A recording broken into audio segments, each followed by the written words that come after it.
This is what we have. This is what we can boast of.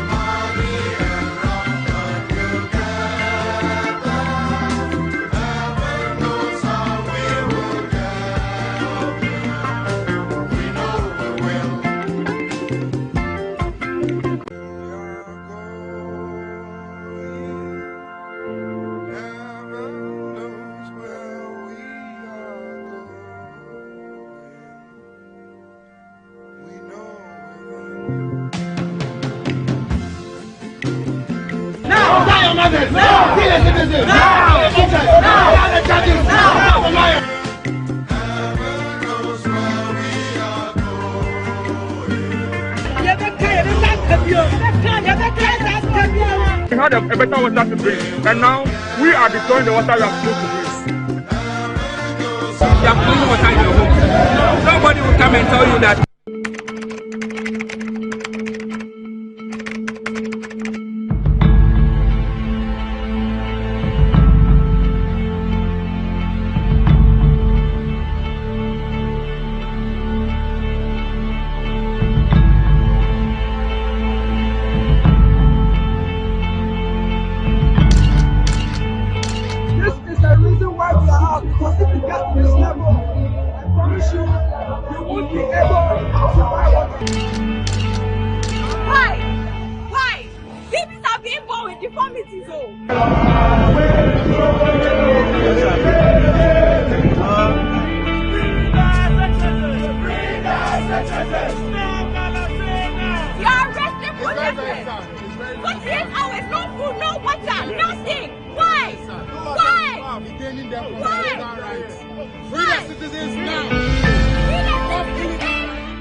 The team's journey to this part of Manso and its forest saw scenes of destruction. Abandoned pits and mining settlements dot the road leading into the remaining part of the forest. After dodging water-filled, dangerous open pits, we arrived at this mining settlement deep within the forest enclave. 7 Chinese nationals were quickly located and arrested. Leader of the team conducted a search room by room. There were indications of military presence. From what we are seeing here, it looks like there are some military men involved in this whole activity in this forest.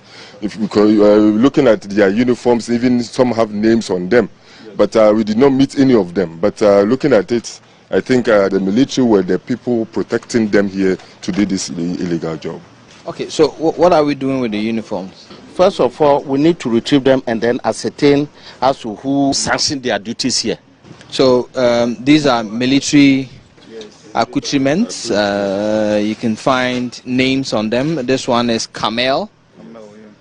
This one is Camel. We have the other one, Amweni, on this one. And these are, as security men have been able to authenticate, these are quality Ghana Army uniforms, indicating that we may have some military involvement here in this site. In the midst of our search, a young military officer drove into the compound in a Tundra vehicle. Yes, sir. I will see a lot of people.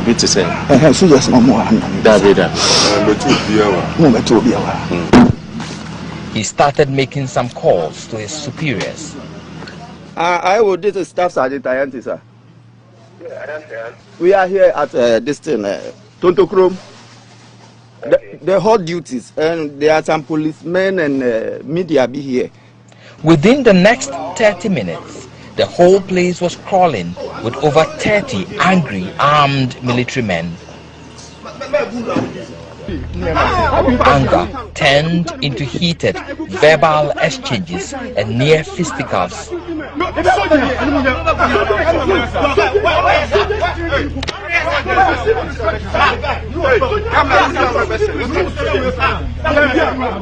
A group of physically built men with known faces from the Delta Force group also joined them.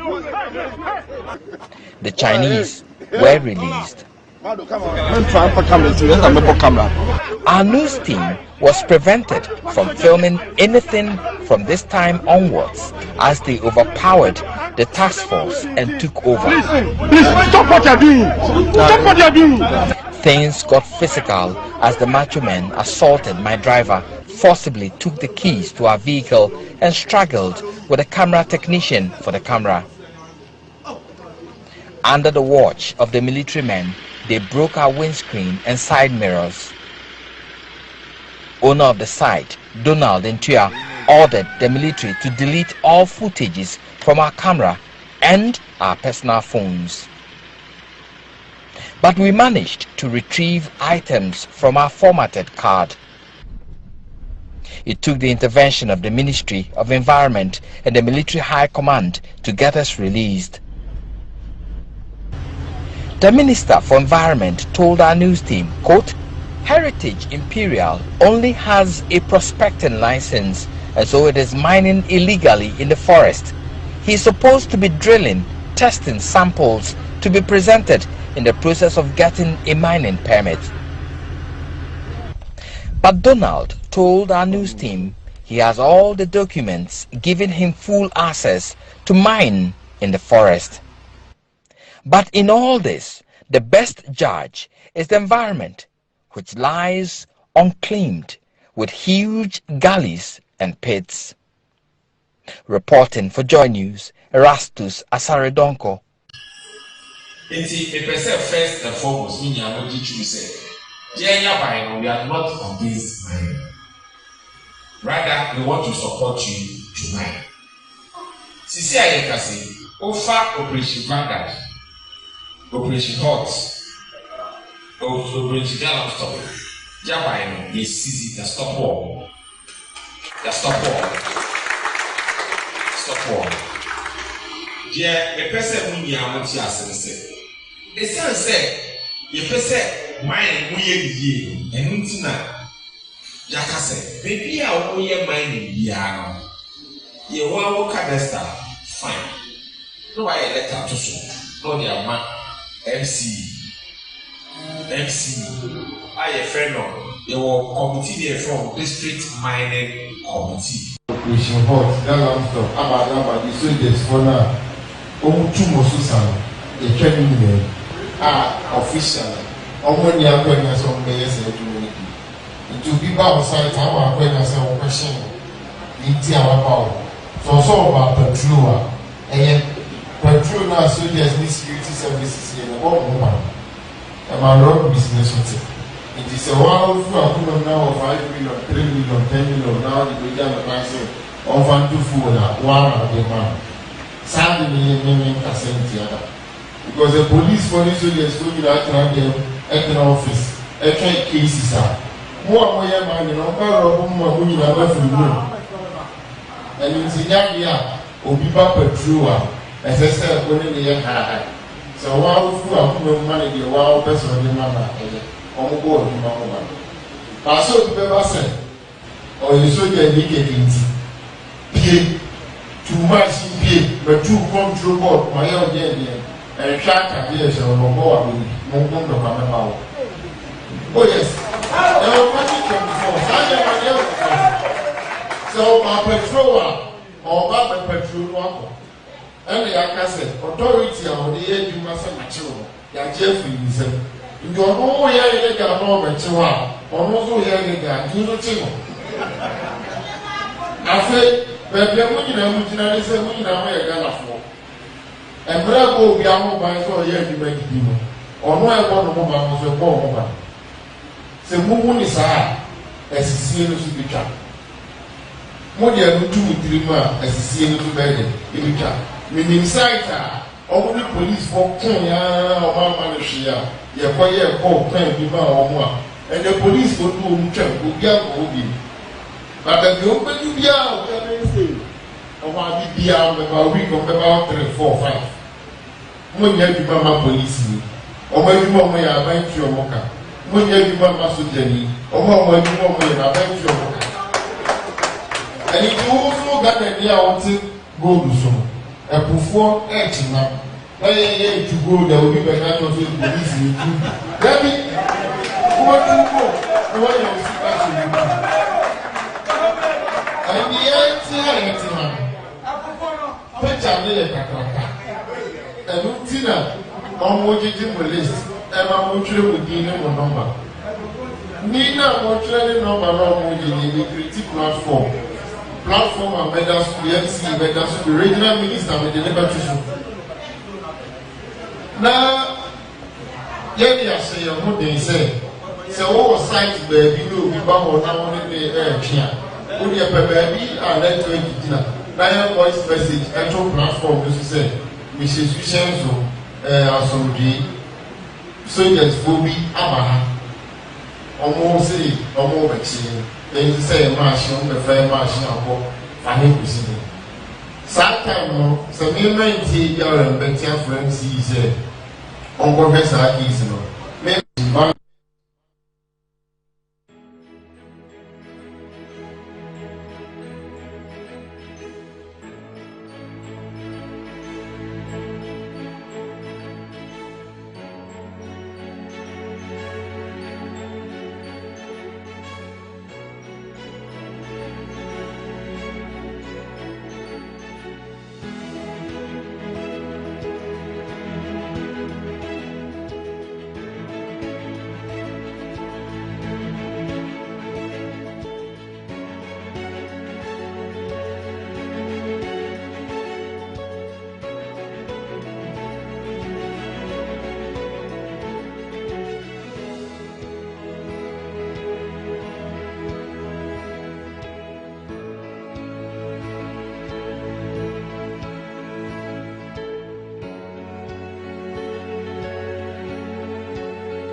for the records, Honorable Nitiwo, the defense minister, when he spoke, he mentioned no name. And this, yes, no party names. And it reminds me of a popular saying by Chinua Achebe that the majority leader often quotes. When dry bones are mentioned, old women get worried. Sit down and listen. And I'm very happy when the minority leader challenged us that we will debate this matter and the culprit will be mentioned. In fact, we are ready to debate now. If we are to look and investigate both sides of the house, you have had the opportunity to rule this country before. I can tell you, you polluted the water more than us. You polluted the water more than us. So let's get... We are threatened in a way that if care is not taken, we will not be able to have water. Mr. Speaker, this is as a result of Galamsey. And he is the Minister for Defense. The President of State is President Nana Addo Dankwa Akufo-Addo. So if the President has failed, he should admit so. And if he has failed as a Minister for Defense in tackling Galamsey, he should admit so. It is wrong for him to cast insinuations and aspersions and creating impressions that somebody is making political statement. The executive power of state is with the President. And you are the Minister for Defense. If you can tell us that you cannot deploy the military to stop Galamsey, but you can deploy the military to stop the exportation of maize, and so we should clap for you. Mr. Speaker, the issues we are talking about, they are serious issues. Our livelihood is threatened. Our livelihood is threatened. And we cannot allow this to pass just like that. So, Right Honorable Speaker, I recognize that this is an emergency session. I recognize that we should only work with the motions that you have admitted. Martin said, NDC for Shishangophobia, Sabencha, Geshem, Bencha, Mining, Etingophobia at Yesi, Papaso, or NDC for Nabayazano.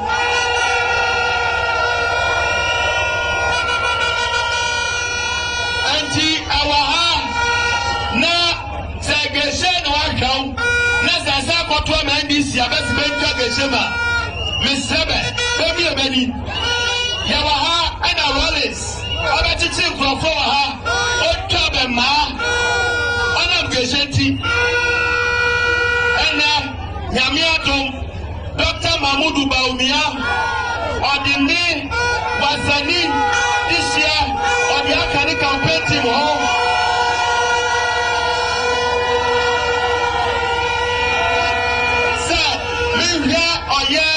Mining communities to know me so. Me did say, yeah, dear no bano ana. Yeah, dear no bano ana. So boy, apa papa,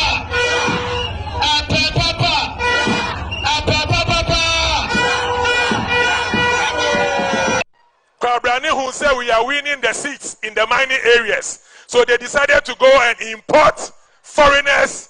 No one know buy no man can't chum say munko in renumu na munko to go do or say munko nsuo no na munko tu na mo refi mu hwana the whole year inso aye problem da enya one month ya na start eye obi na opese anka omo ye na anka ye di speed na anka ya call na anka ya stop Galamsey for na anka ya lose your seat ya stop you omo na ya stop you omo china. Now I'm going to TV for now. Now I'm going to for Galamsey. Now, just this weekend, we had to go around and take this sample, and this is from the Pra River, and a lot of communities are drinking this water. At the time we were taking these samples, there were children who were happily swimming in this water, not knowing what it is. Now, previous speakers have spoken about turbidity. What it means is that the level of suspended particles in this water. It is not only that makes it polluted, but it's a concoction of chemicals, mercury and others. And in these rivers, the fishermen fishing can no more catch fish because all the fish are gone. So that is very, very important for us to take note. Maybe you may not be living around the Pra or around the Cobra, but can you guess where this one is coming from? It's coming from along the brim, which is feeding our Wager Dam, which is the source for us here in Accra. So the water company will tell you they are not treating chemicals. All they are doing is sedimentation to get the particles to settle. So if it is clear, it doesn't mean it is clean. The water you are drinking, if it is clear, it doesn't mean it is clean. So for those of you who are asking questions that what is our agenda is for all of us sitting here. Our agenda is for you, the journalist who opens your tap. If you are even depending on groundwater, you are not safe because they are also polluted. And most of our sachet water and others are depending on the groundwater. So you sitting down there, you are not safe. This is your fight. This affects you. Anytime you open your tap, remember and ask yourself, is this water clear? Enjoy the campaign. Thank you.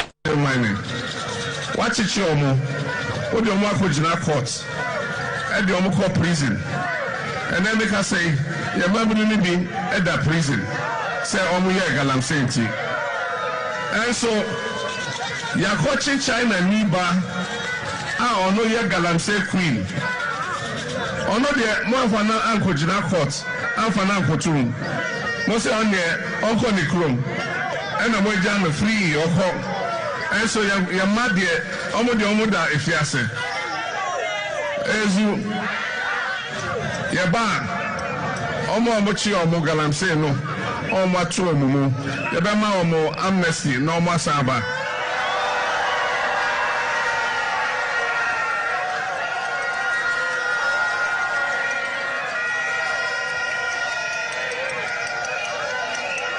As you. Mojidi say, Emrebia omo from here, omo enu omo ho. Enti yebe yi omo na yama omo another chance. Ebi say yebe yen hihye a ebe ma enyoma ayeye. Ye yiyi mu yen koye senya ye absese se woka party bi ho ana se wonye nipa bi ene Galamsey no ye mpene ma wonye wo de kotrans na komku na ye party for DC mo ene ho ahwa no omo de Galamsey no omo apene ma omo ye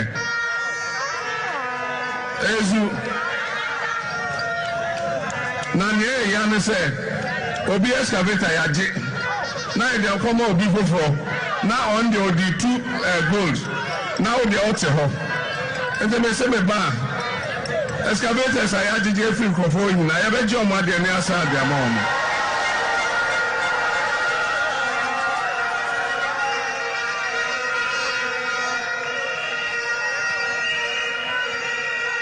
As you are University of Tapa, your friend University of Mines and Technology, UMAT. How much your school follow? Send your young mining, Nikwan so. Send a bear, Obian Pra, and answer Obian Brennan. Enti Yaba, district via Yaba a Juma. I had this school for University of Mines. Obi our concession via her. You don't become home, no much some choir, Modebaya mining, no send a bear, Obian Brennan, Nasa Obian Pra.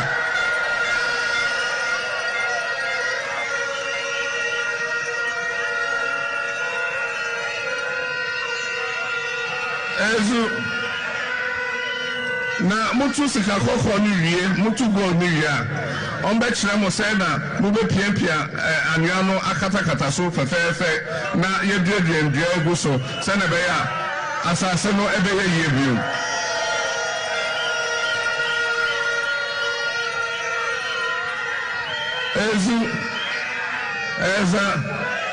ezu will I still give amnesty to people convicted for Galamsey? And my answer is yes. Because those who are in prison for Galamsey are not the actual perpetrators of Galamsey. The big kingpins are not in prison. Those who are in prison are the small boys that they employ to work on their Galamsey concessions. And so they are victims of circumstances.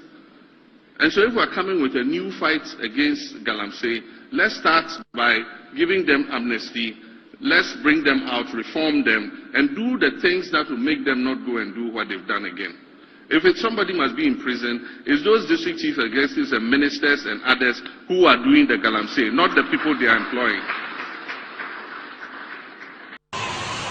Adi Yakuma Ajupom Ma Omai Obinum Aya Ajuma Gold Nebanu. I didn't try to say yet. Some of us, young smuggle, young Yasago, no, Atutomawo. Mumusa Sanyamanu, Sasikana, Ebeko Shanu Sano, about create inflation, Ama Yanina. And I'm Wamu.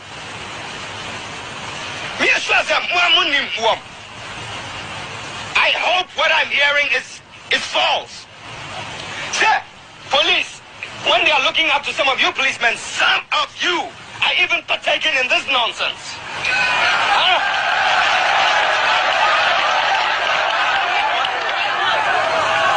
Mimba Hobium. Now, I stand up.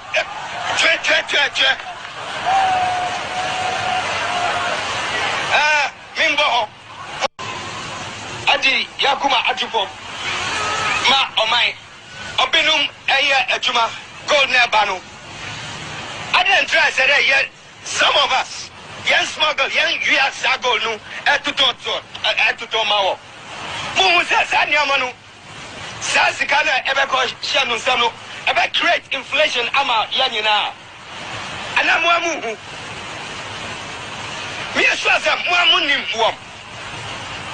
I hope what I'm hearing is false. Sir, police, when they are looking up to some of you policemen, some of you are even partaking in this nonsense. Huh?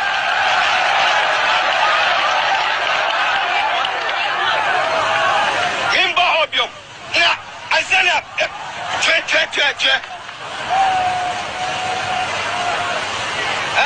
Mimba Ho. But my hand was made strong by the hand of the Almighty. We forward in this generation triumphantly. Won't you help to sing these songs of freedom? That's all I ever have.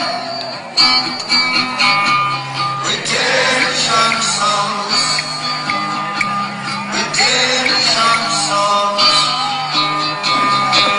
Emancipate yourself from mental slavery, and by ourselves can free our minds.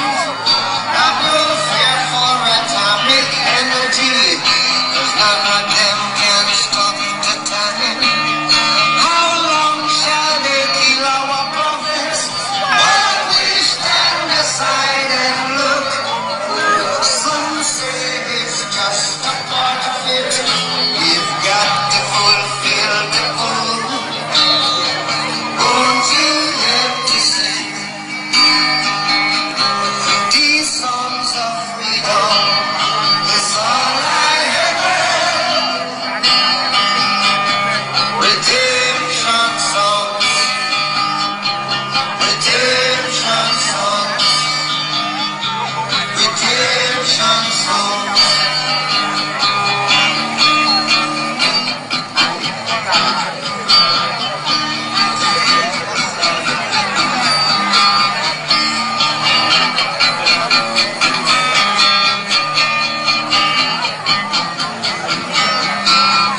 Emancipate yourself from mental slavery. None but ourselves can free our mind. Oh, have no fear for atomic energy. There's none of them can stop at the time. How long shall they kill our prophets while we stand?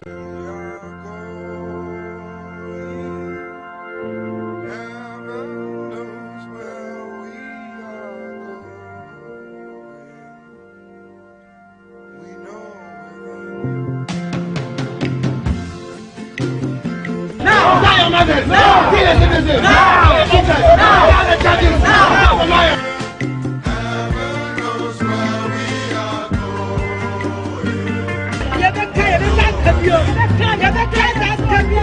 had a better water to drink, and now we are destroying the water we are supposed to drink. You have clean water in your home. Nobody will come and tell you that do not drink water.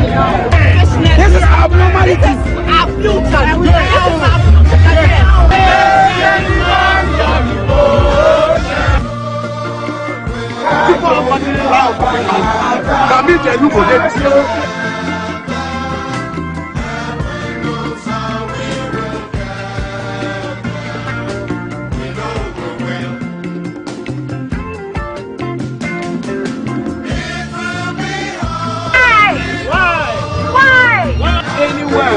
This is what we have. This is what we can boast of.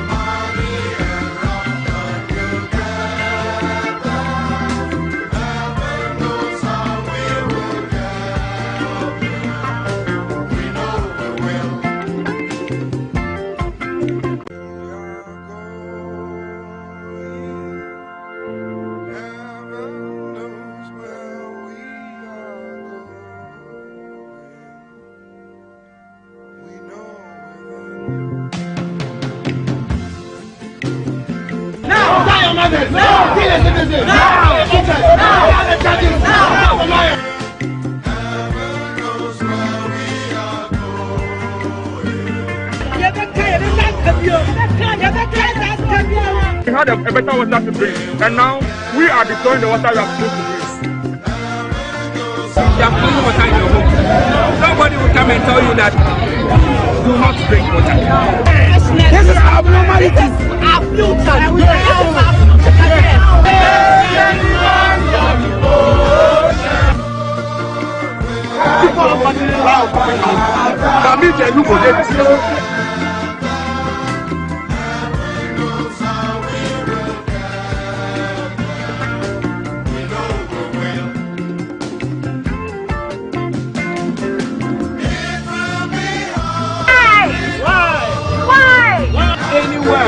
This is what we have. This is what we can boast of.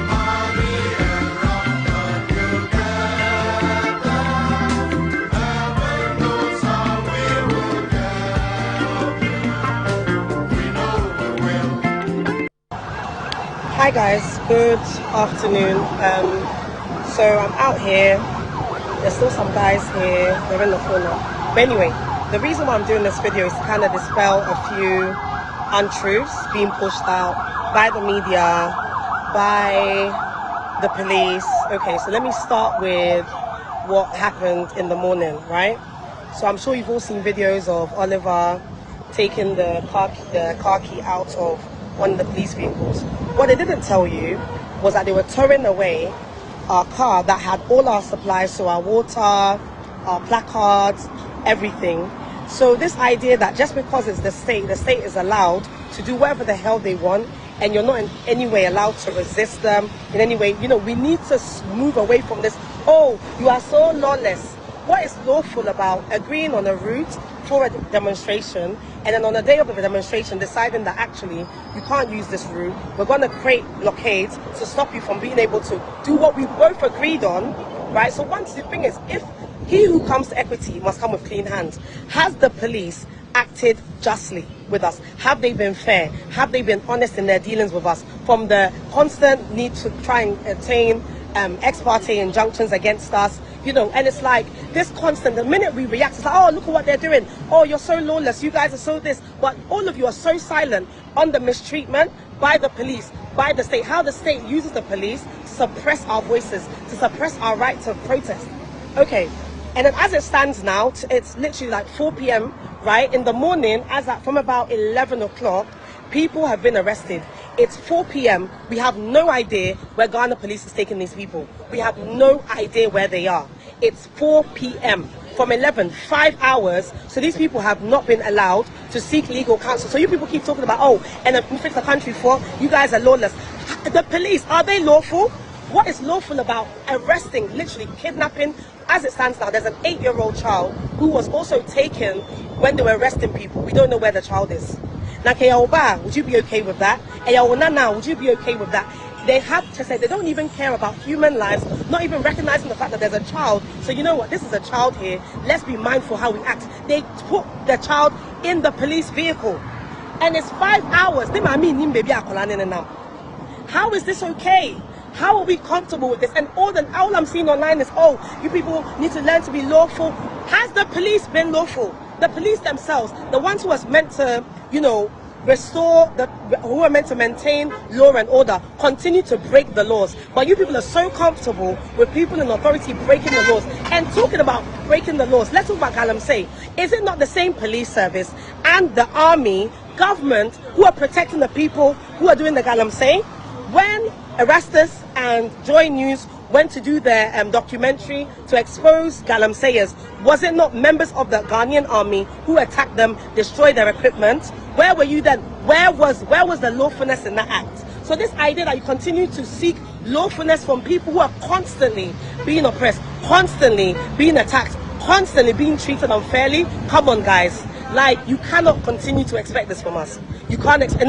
This is not to say that we are unlawful. My point is that we are just resisting. We're resisting in Kwasiasemna, Akosona channel. We're resisting it. Like, we're saying enough is enough. Like, it's too much.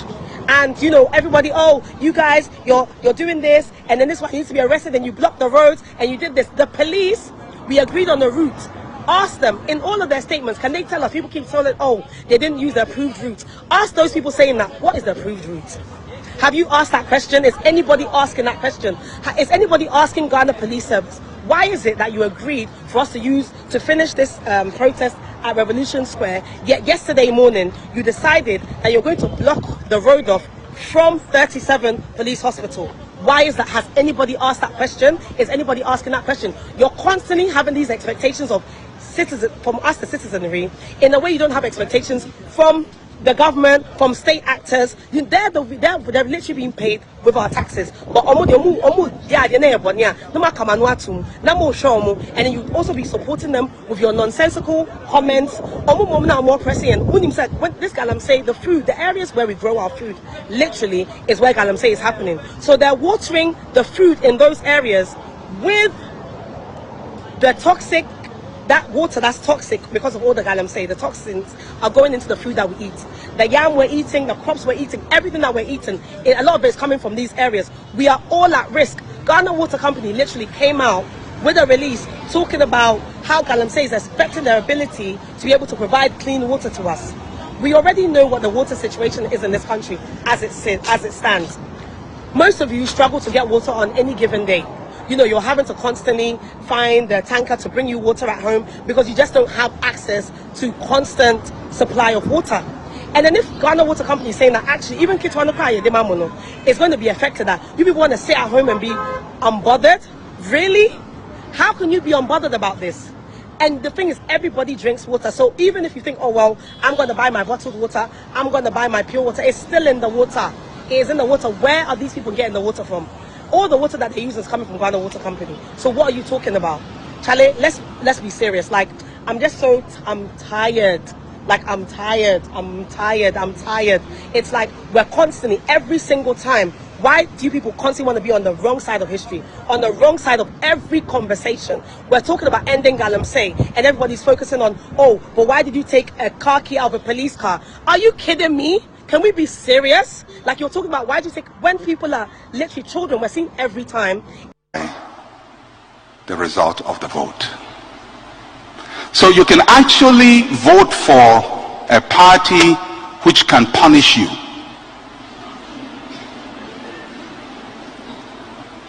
Yes.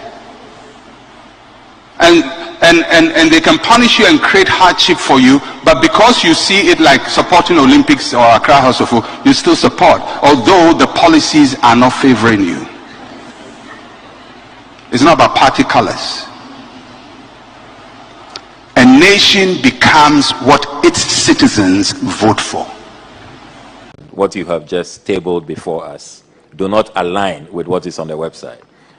What I have from your website between 2008 and 2016, 56 small-scale mining licenses. Then between 2017 to September 2024, I have 1,503. I have the printouts here. So can you please explain the discrepancy? What you are telling us today is different from what we have been working with from your open source data from your website. Sure, thank you very much. When I asked my mineral title office, that's the same question I posed to them, because I saw that thing, 2,800% here. So I gave it to all my people, assembled them, and I said, have you seen this from social media? Let's go to the documents. Chair, respect what I'm reading now are licenses that were issued. It is different from renewals, so the figures may not be the same. So, for example, when I say, let's say 2012, 332 licenses were issued, or let's say 2022, 148 licenses were issued, it doesn't include renewals. I want you to understand clearly, so perhaps that may be creating the problem, because you may have a license that may be, small scale for 5 years. So let's say somebody might have obtained his license. Government is broke, but people are spending billions to go inside the government that is broke. Have you ever seen a minister who resigned because government is broke before? Government has no money. Have you ever seen a governor who said, ladies and gentlemen, when I was elected, I thought the government had money. Now I discover government has no money, I resign. Have you ever seen it? Government has no money, but they are bringing money out at election time. Where is that money coming from? So they are lying. What is happening is that there are two types of wicked people in government. Type 1, they eat current money. Any money they find in government, they will eat it. They are wicked about that one. There is type 2. Type 2, they eat current money and future money. They will say, my term will end next year. When I leave, how will I eat money? Let me borrow money now and borrow money of the future and eat it now.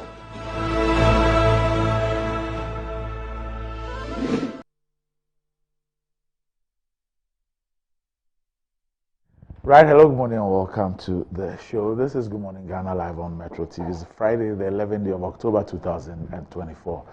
Apologies for the rather late start of the program. There's some terrible traffic in town. I don't know if it's associated with the spiritual walk against Galamsey, but it's terrible. I spent an hour just in front of the police headquarters, 1 hour. And then from the immigration service to the Ministry of Health, another 35 minutes. We apologize. Well, let's look at the front page of our newspapers. Daily Graphic. Centralized governance system must change. Ghana grows Agro-Fusion Festival opens in Kufredia today. Government moves to revoke mining in forest reserves law. Jospon Group helps Uganda tackle waste. Well done. The Ghanaian Times. Fight against illegal mining. Military swoops on Galamseyers. 18 shanfans, 10 pumping machines, other equipment destroyed. EPA rallies nationwide support for Galamsey fight. Calls for all hands on deck to defeat menace. Jospon Group partners Uganda government to tackle waste management in Kampala. UTAC embarks on strike action over Galamsey. Daily Guide. Akufo-Addo declares war on Galamsey. Military destroys 18 shanfans and other equipment. 2024 elections. EC begins ballot papers printing today. Nigerian women caged for human trafficking. We did not facilitate smuggled cocoa, please. New Weekend Crusading Guide. War on Galamsey. Military barrels along Birim River destroyed shanfans and other machines. Royal scandal. Over 2 million cedis ADB loan. Presidency directs Mahine to respond in 7 days. Jospon Group to help Uganda tackle waste management challenges. Shipping lines deny rape of allegations in Ghana. Climate change real. Presents escalating threat. Deputy Works and Housing Minister urges construction industry to promote energy efficiency. Commonwealth pre-election assessment team visits EC. Achim Mine past, present and future, a journey of growth and development and future of prosperity. GT Vet Service launches Japan-Ghana Automotive Engineering Exchange Program. The Insight, demarcate land border between Nungwa and La to end rampant land grab. Okanchuru, family to government. Stop the election year peace accords and prosecute corrupt presidents. Ghana, Ebutu urges political parties and peace council. Joe Wise, he says shoot to kill policy will end Galamsey menace. UTAC declares indefinite strike, demands ban on mining in forest reserves. Ghana has Africa's 6th highest cost of living and rent index, Numbeo. The Herald, bribery claim engulfs organized labor after Galamsey strike fiasco. All eyes on Catholic Church. NDC criticizes EC for ballot paper printing without certified voter register. Highlights of NDC and MPP manifestos on employment and job creation. Clement Park supports 264 Bosa South students. NPP Greater Accra Vice Chair returns to work after cocaine smuggling incident. The Informer. EC committed to successful elections. Good luck, Jonathan. Regularization of Ajay Kojo lands. Family angry with TDC. Kufuor condemns lawless demonstrators. Say they must face the law. Jospon Group succeeds in Uganda. Partners with government to create 2,000 jobs. Scuffle at Misiga checkpoint. Police clear air over seizure of smuggled cocoa beans. The Inquisitor. Suspension of Galamsey strike. Labor unions in image crisis as UTAC declares indefinite strike. Ghana is safe with MPP. Napo reiterates in Africa Watch interview.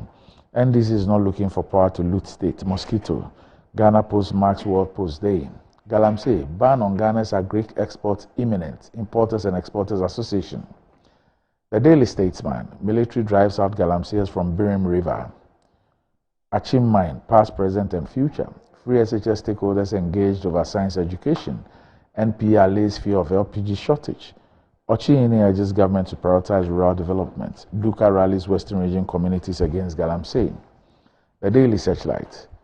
Truth or blasphemy? Bawumia to bring Ghana's next independence. Chief claims. Shoot and kill illegal miners. Joe Wise re-echo stance against Galamsey. Ghana has enough supplies of LPG. NPA. 2025 AFCON qualifier. Hard luck for Ghana's Black Stars as Sudan gets crucial point in Accra.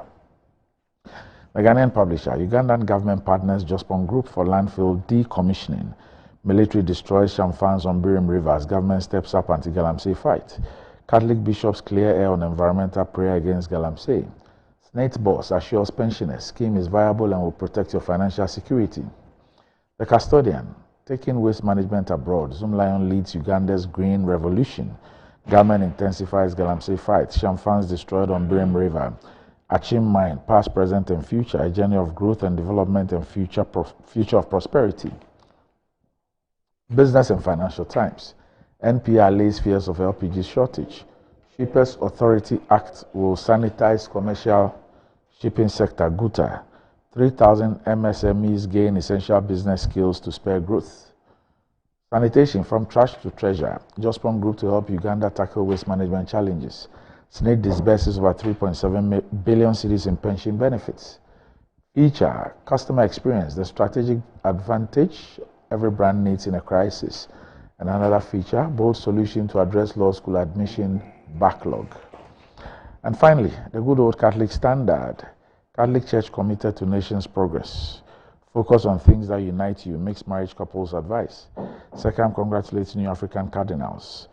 The church must send out missionaries. Bishop Agenta. Editorial. Galamsey fight, the Catholic way of being citizens and not spectators. And that's about it for the front pages. We'll be back shortly.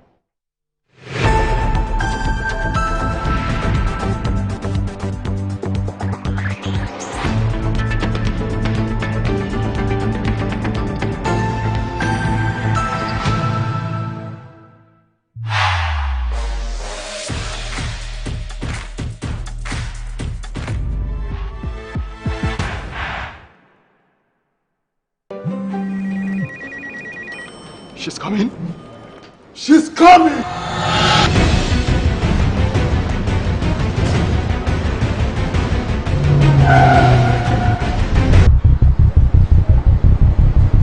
Oh, it's in. Red out receipt now!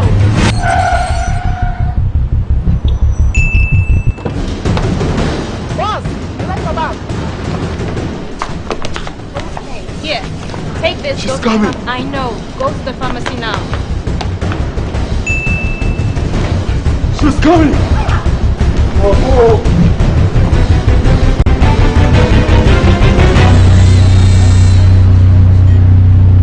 She's here. Pay faster, pay safer, and pay easy with Momo app. Download now and pay with the QR code, merchant ID, and so much more. Over 5 million children have benefited from free SHS. Protect free SHS. Vote Dr. Baumia #1 on the ballot.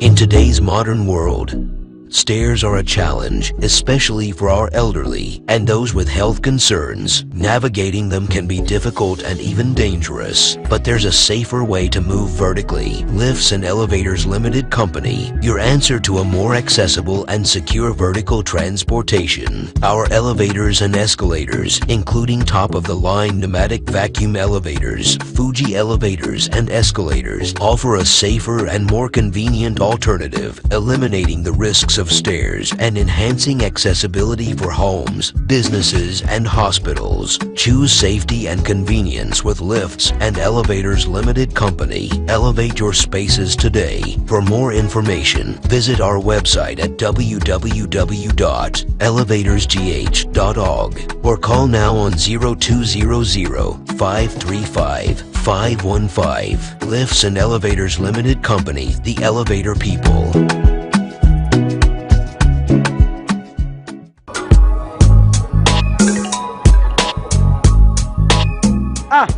Customer, I don't know who to say. Malaria been actually on my number still. One give us. Give us a solid. Yeah, sorry.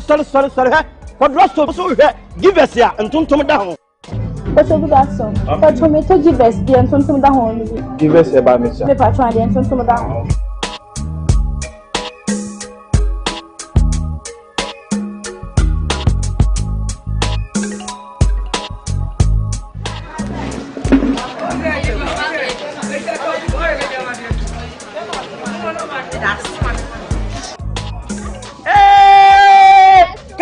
Customer. Give us that tonto now. Pa. Onuya kayo oba wa fafronum de o man bonu fonum akwada won yimfie dumie no ono nso no. Choose the perfect prize for you every week and stand to win your choice of exciting prizes, all to get more of what matters to you. Exclusive to Betway. Betway, get way more. Terms and conditions apply. Regulated by the Gaming Commission of Ghana. No under 18. Anti-cavity, gum protection, brighter teeth, and fresh breath. I'm a fat missy way. The patch of Bantama. Matias. That's a cycle. It's her smile. The fresh breath. Me, Gidi said we used to Cal 360 toothpaste.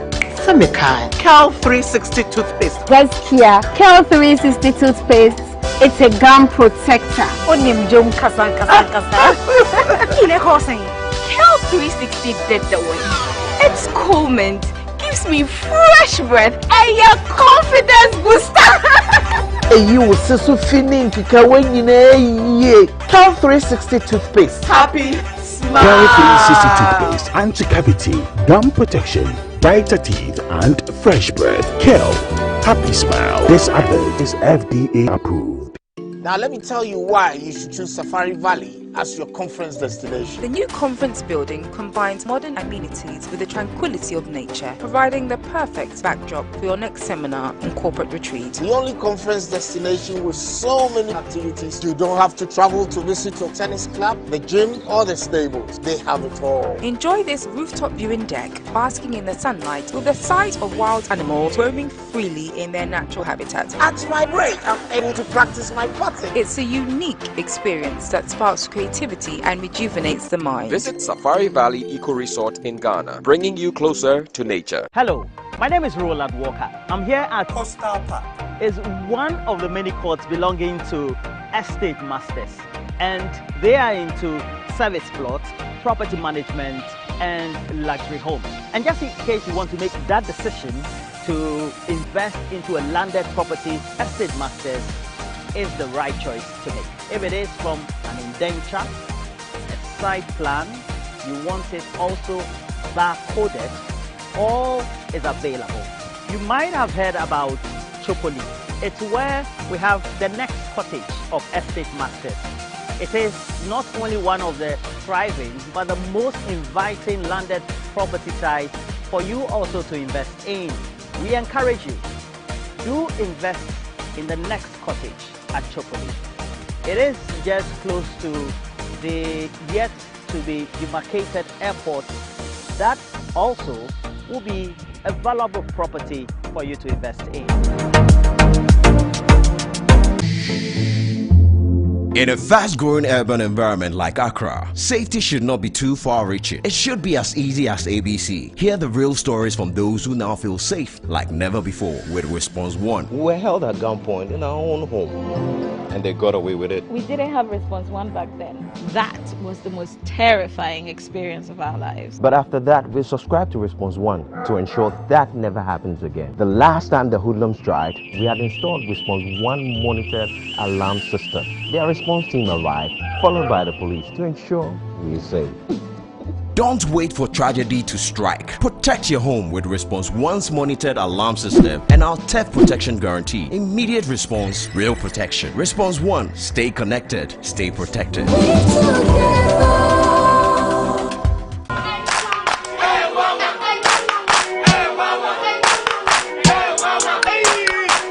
Cratchy, unemu bua unkoisha Dr. Ma uye denwa. Oh, Mr. Yamfan come and me buru. Mami go buru. Ni atele be ko. Bra, mumi mfani ko Dr. Ma ho. Dr. Ma no ya de. Bra, se bani no mpemu adwuma. Sasabro fro Dr. Ma oye. Sai ni kemi kwa na meka. Oh no mpemu ni ndi ono na ye expect nya zanfo no. O Accra eni Kumasi no mpemu expect yen kan kire.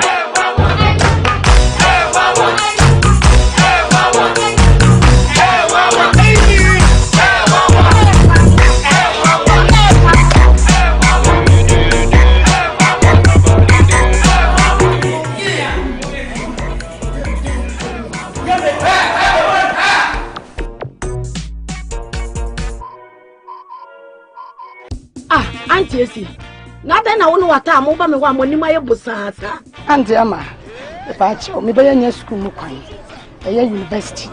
Na scan year 2005. And yet be a mania. To my even to my summer the brown up paper kakra.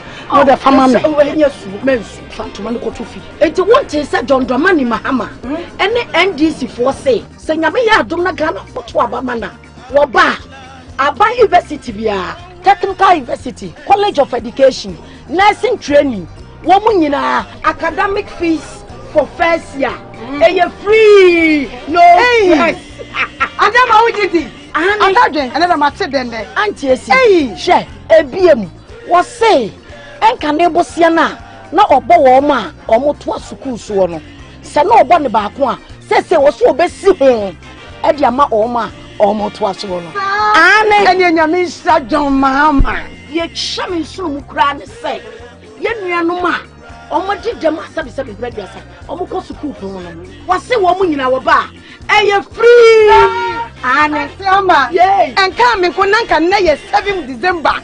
Nanka ya tu aba na my papa Mahama. Amana be ye president. Hwe wasit ne moto aba pa. E de sakra ya papa beba wa brabo mu. To aba ma John Mahama ne NDC.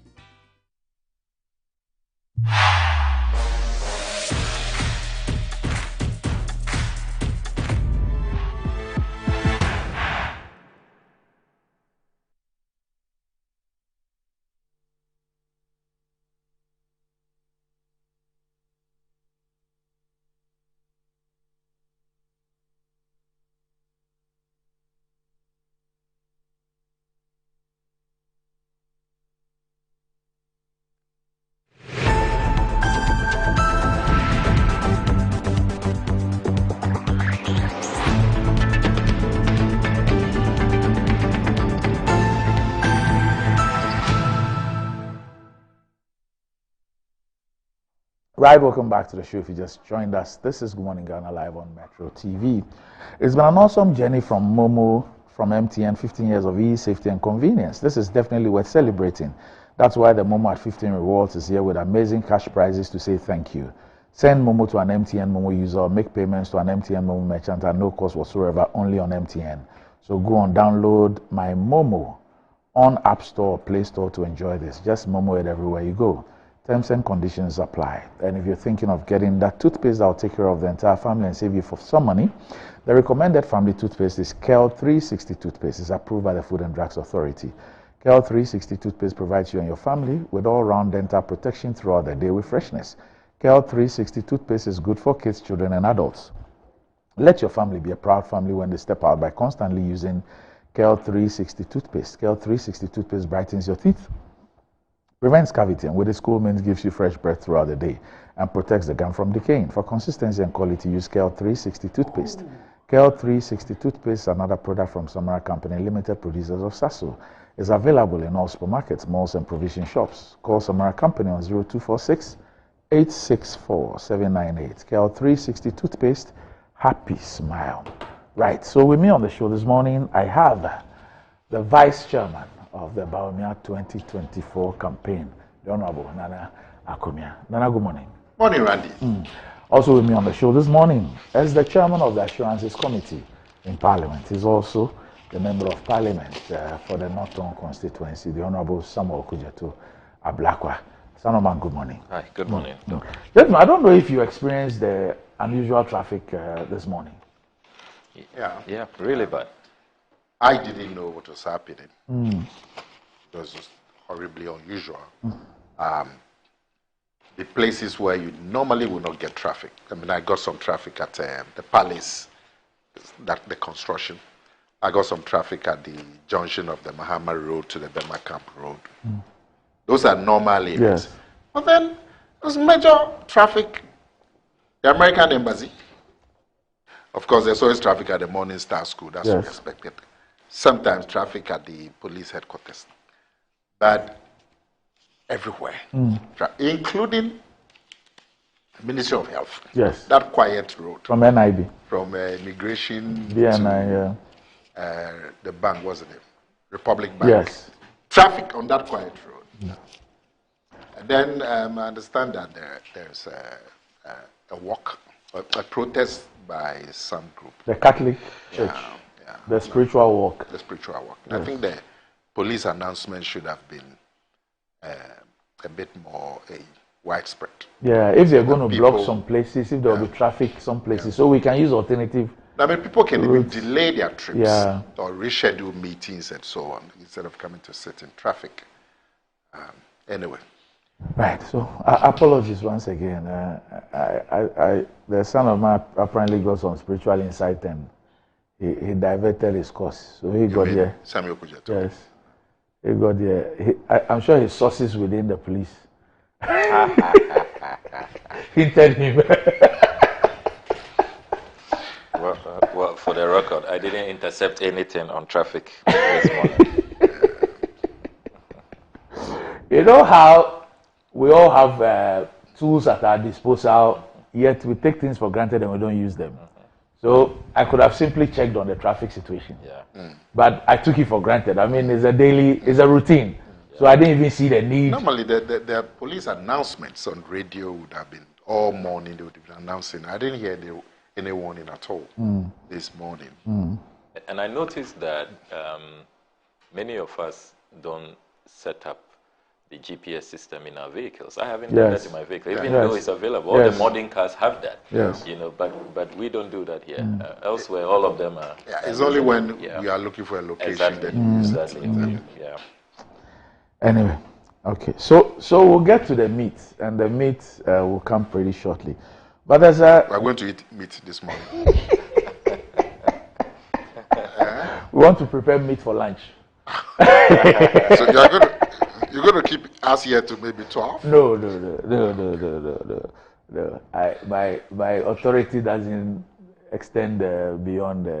You? In fact, even if I have to go by 10, I need to make a special plea to you. So. Yes. No, I mean, you mean there's limit to your authority? Yes. Really? Oh, yes. From where? Oh, from you.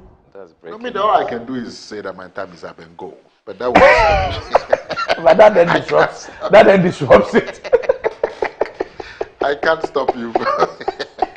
And we'll get a fantastic headline. Nana Akomia storms out of. No, I didn't say the time was up. No, but that's how our people will put it. They must put a headline that will Nana Kumina storms out. Attract traffic. Yes. There's pressure everywhere. I tell you. There's pressure everywhere. All right. So there's some needless controversy as far as the Electoral Commission and the NDC is concerned. And I just want us to just clear it. Okay. And I'd like you to read along with us on this particular one. We'll clear that out of the way and then we'll get to the other issues. So on the 9th of October, the Electoral Commission wrote to political parties. Okay. And this was the letter addressed to the General Secretary of the NDC. And it says, "Dear Sir, request for party agents for the printing of notice of poll and ballot papers." So watch out for the date, 9th of October 2024. And it reads, "I bring you warm greetings from the Electoral Commission and trust that this letter finds you well." That's paragraph 1. Paragraph 2 reads, "This comes to inform you that the Commission will commence printing of notice of poll and ballot papers for the 2024 general election from Friday, 11th October 2024 at the following printing houses." Let me read the paragraph 2 again. "This comes to inform you that the Commission will commence printing of notice of poll and ballot papers for the 2024 general election from Friday, 11th October 2024 at the following printing houses." So Friday, 11th October is today. So the printing houses are here. Name of printing house, Sec Print Limited, location New Achimota, behind former Peace FM. The GPS address is given. Act Commercials, Odoko, behind Hansonic Hotel. The GPS address is provided. Ghana Publishing Company, Accra Central, behind Accra Technical University. GPS address is provided. So you can read along with me pretty shortly on the screen. Then you have Back Press, Ofanko, former MVVS Feeding Company. The GPS address is provided. Then you have, so when you see it on the screen, just please hold it there. Please read paragraph 2. After that, I bring you warm greetings. The next paragraph, just read that. Please freeze it on the screen. So read this comes to inform you. That paragraph you see there. Okay. Then InnoLink Limited, North Industrial Area. Fonstart Limited, South Industrial Area. Checkpoint Limited, South Industrial Area. Yasako Company Limited, Latebi Okoshi. And it says that the selected agents, you can move on now. The selected agents are kindly requested to report to the Director Electoral Services on Thursday, 10th of October 2024 at 11 a.m. at the Electoral Commission's corporate office for a brief orientation before the commencement of the printing. So the letter was written on the 9th. They were expected to report to the Director of Electoral Services on the 10th, the next day at 11 a.m. for orientation before the commencement of the printing. And it says, "Thank you, yours faithfully, Samuel Tete, Deputy Chairman, Operations of the Electoral Commission." So, same day, 9th of October, the NDC then writes to the chairperson of the Electoral Commission, "Dear Madam, request for party agents for the printing of notice of poll and ballot papers." It says, "We wish to acknowledge your letter captioned above and dated 9th October 2024 with thanks. We will make available to you the information you asked for as soon as practicable. While we have no reservation with your decision to print notice of poll ahead of the final voters register, we do demand that the Electoral Commission provide statistics that will inform the printing of ballot papers for the various constituencies before printing of ballots commences. You may recall that on the 22nd of July 2024, the National Democratic Congress NDC wrote to the Commission requesting for electoral code books. It is our humble view that without accurate statistics, ballot papers cannot be printed, lest we experience fewer or needless excess ballot papers come 7 December 2024. Additionally, it will be appreciated if the Electoral Commission will stop giving short notices to political parties on very important national issues. Thank you, Honorable Fifi Fiavi Kwete, General Secretary of the NDC." Then, yesterday, we had this from the Electoral Commission, signed by Mr. Samuel Tete. He signed the 9th of October letter. It says, "Printing of 2024 presidential and parliamentary elections ballot papers. The Electoral Commission has taken note of some statements in the public domain to the effect that the Commission has not provided ballot statistics ahead of the printing of ballot papers for the 2024 presidential and parliamentary elections. We would like to assure the general public that printing of ballot papers has not commenced. Printing of notices of poll for the 2024 presidential and parliamentary elections, however, begins on Friday, 11th October 2024. As has always been the case, the Commission will provide ballot statistics to candidates, political parties, and all printing houses before the printing of ballot papers starts. Printing of ballot papers will only commence after ballot statistics have been provided to all stakeholders. The Commission will not depart from this practice.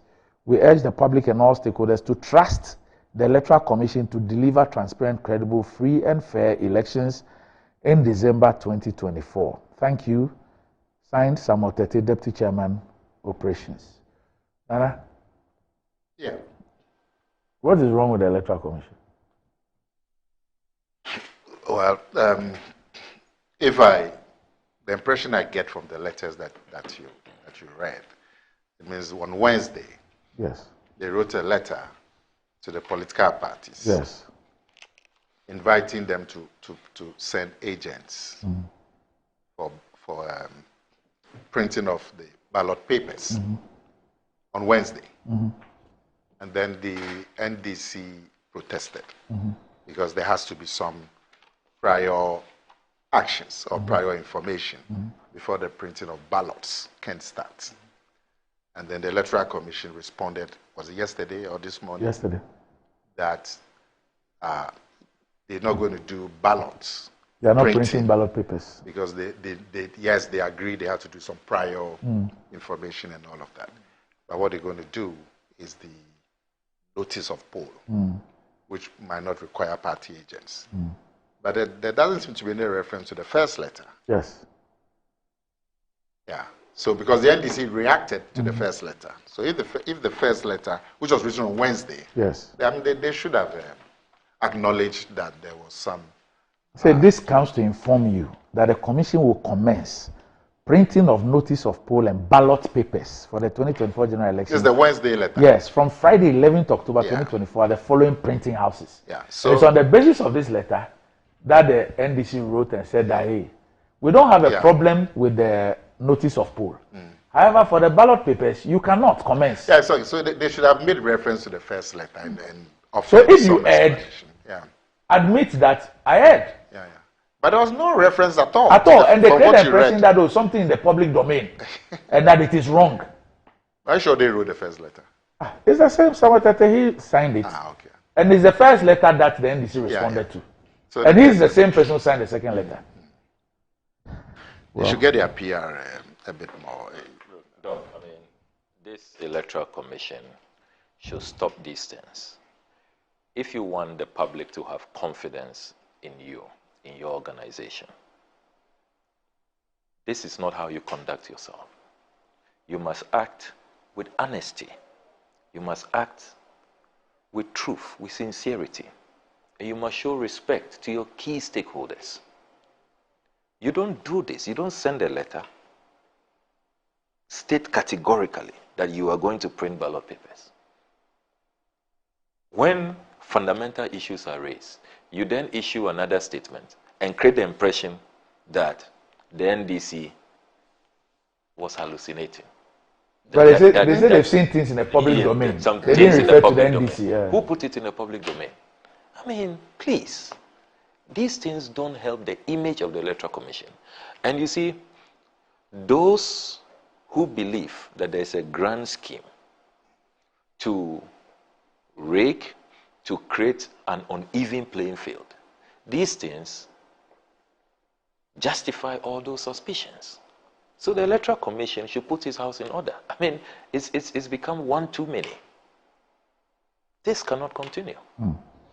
I mean, if you get it wrong, you are human. I think you should have your people called there. Yes. You get it wrong. There's nothing wrong to say that, look, I mean... You get it wrong, just admit that. Exactly, admit. We got it wrong. What we intended to say was maybe the printing of statement of poll. We didn't... Exactly, we'll definitely... It's a human organization, and then we move on. But I don't create the impression as if it's a figment. Yeah. The thing about you going to print ballot papers ahead of ballot statistics is a figment of somebody's imagination, or people are just creating a red herring. Yeah, I think they've taken notice. You don't do that.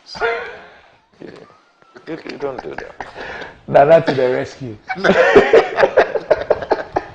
They've taken notice. So. we want to have confidence in you. Please engender it. Otherwise, get Annie to call the gentleman so that he can explain. All right, no problem. Okay, all right. So yes. But Doc, I have to do this very quickly. I know you are eager to move to the main discussion for today. But over the weekend. Okay. Are we okay? Yeah, I'm told Annie's been trying to reach the EC. So. Oh, okay. Okay. Yeah, it'll be good to hear from them. Over the weekend, I was sent videos from many sources, including our friends here, all of you. You mean the past weekend? Yes, the last weekend. That Nana Komie's choice for running mate, the MPP running mate, Napo, on a rally platform, told the people of the Ashanti region that if they are looking for the one who started this whole comprehensive sexuality education, they should come to me, that I am the one who led a curriculum team to draft a comprehensive sexuality education. And then he adds that I mobilized pastors and imams. That's the shocking part. That pastors and imams agreed to follow me around the country to teach children, and also recruited teachers to come along.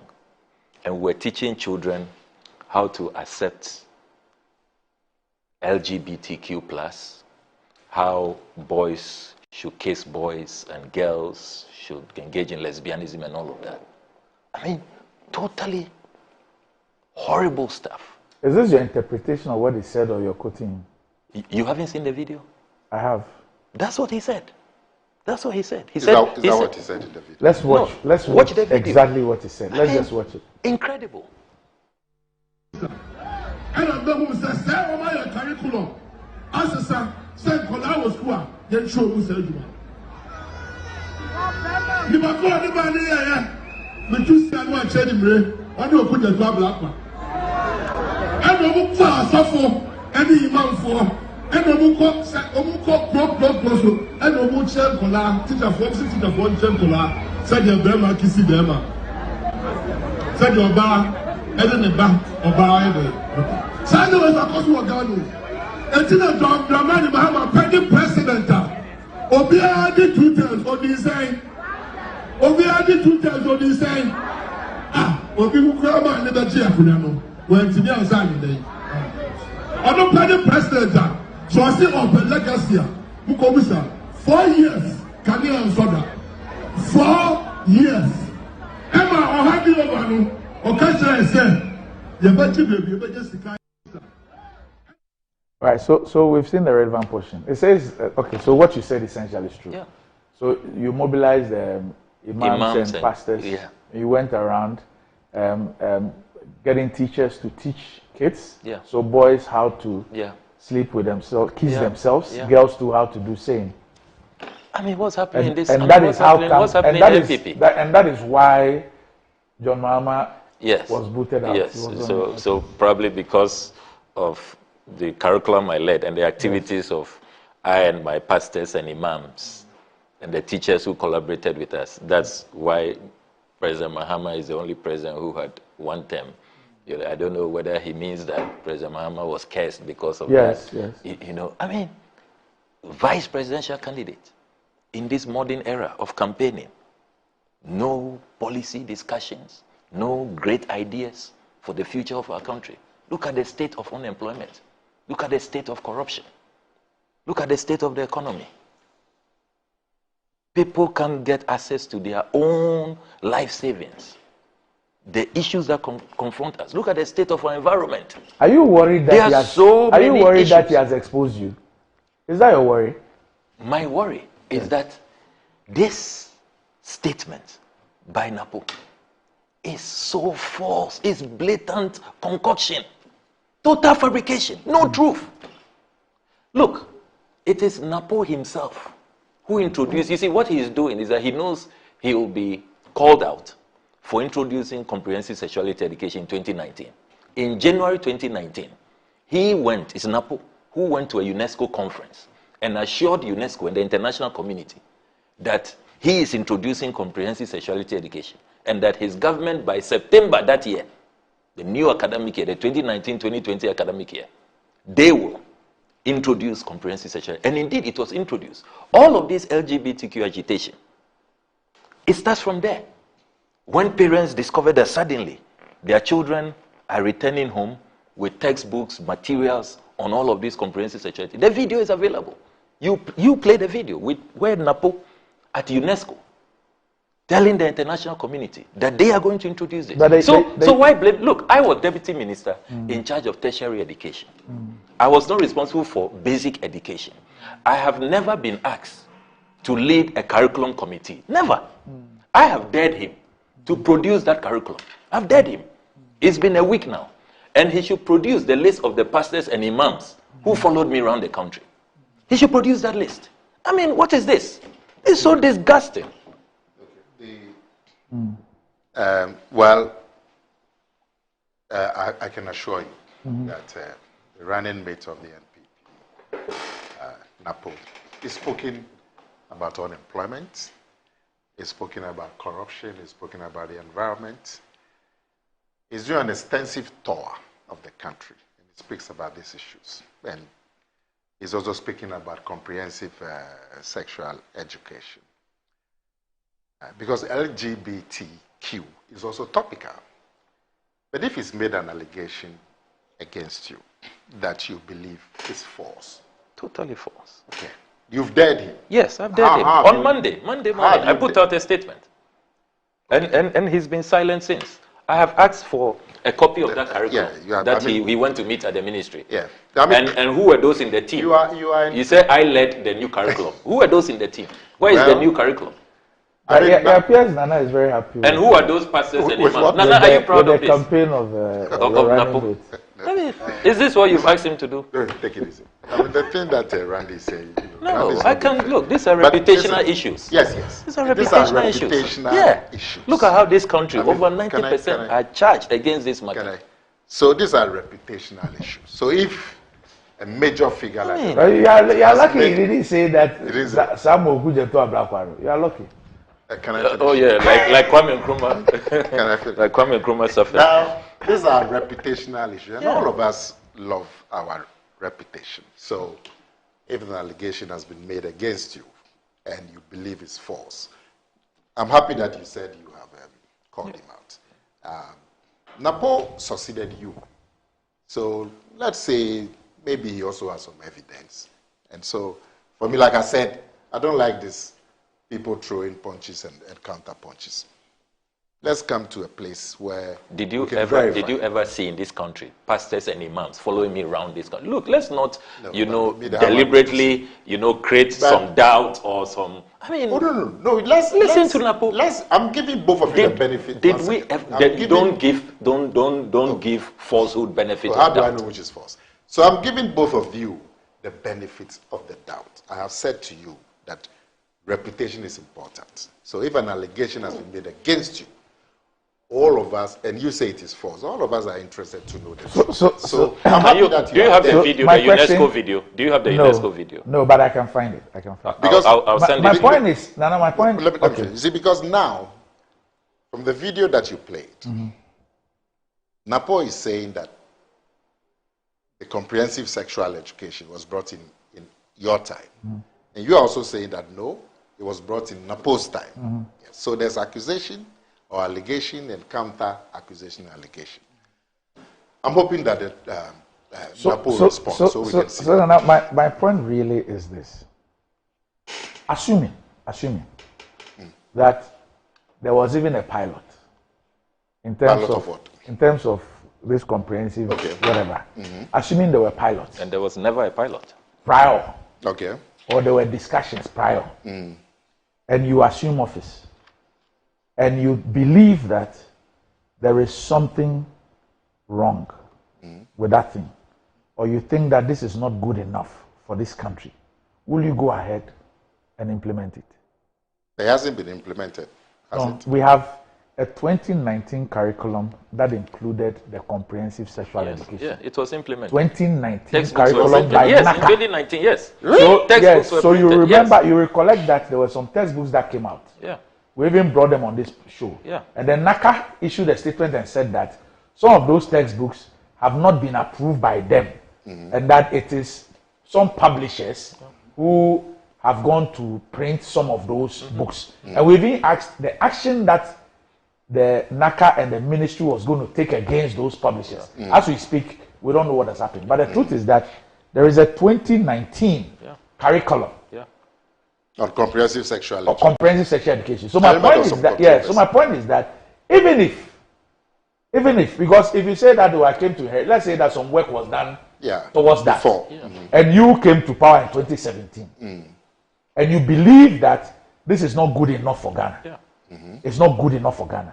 Will you go ahead and go and give global assurances and go ahead and get your institution responsible for curriculum to actually make it official and make it a part of your curriculum? Will you do that? I've sent you the video. Sent you the video. Anyway, like I said, now so this was the press release of 23rd May by NACA.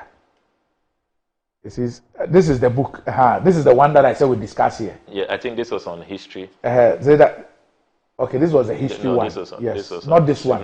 There was another one on comprehensive sexuality education. This is history of Ghana. 2019. Yes, you know that one too. Some people published and they distorted history. So what we have now is accusation and counter accusation. Let's see what proof can be brought to the table so we can make up our minds as to where the matter is. But clearly, I mean, you have the right to ensure that your reputation is not damaged. Is this the video you're talking about? I mean, this is most unfair, yeah. Particularly for the youth in our societies. Indeed, the subject of sexuality education has become a very important matter, particularly for the youth in our societies.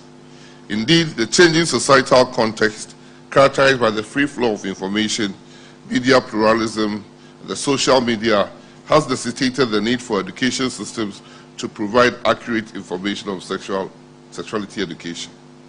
We in Ghana have a guideline that I've shared with you that we see it is imperative if this nation should develop that sexuality education should be part of the curricula that we would launch this year in September, all the way from kindergarten to senior high school.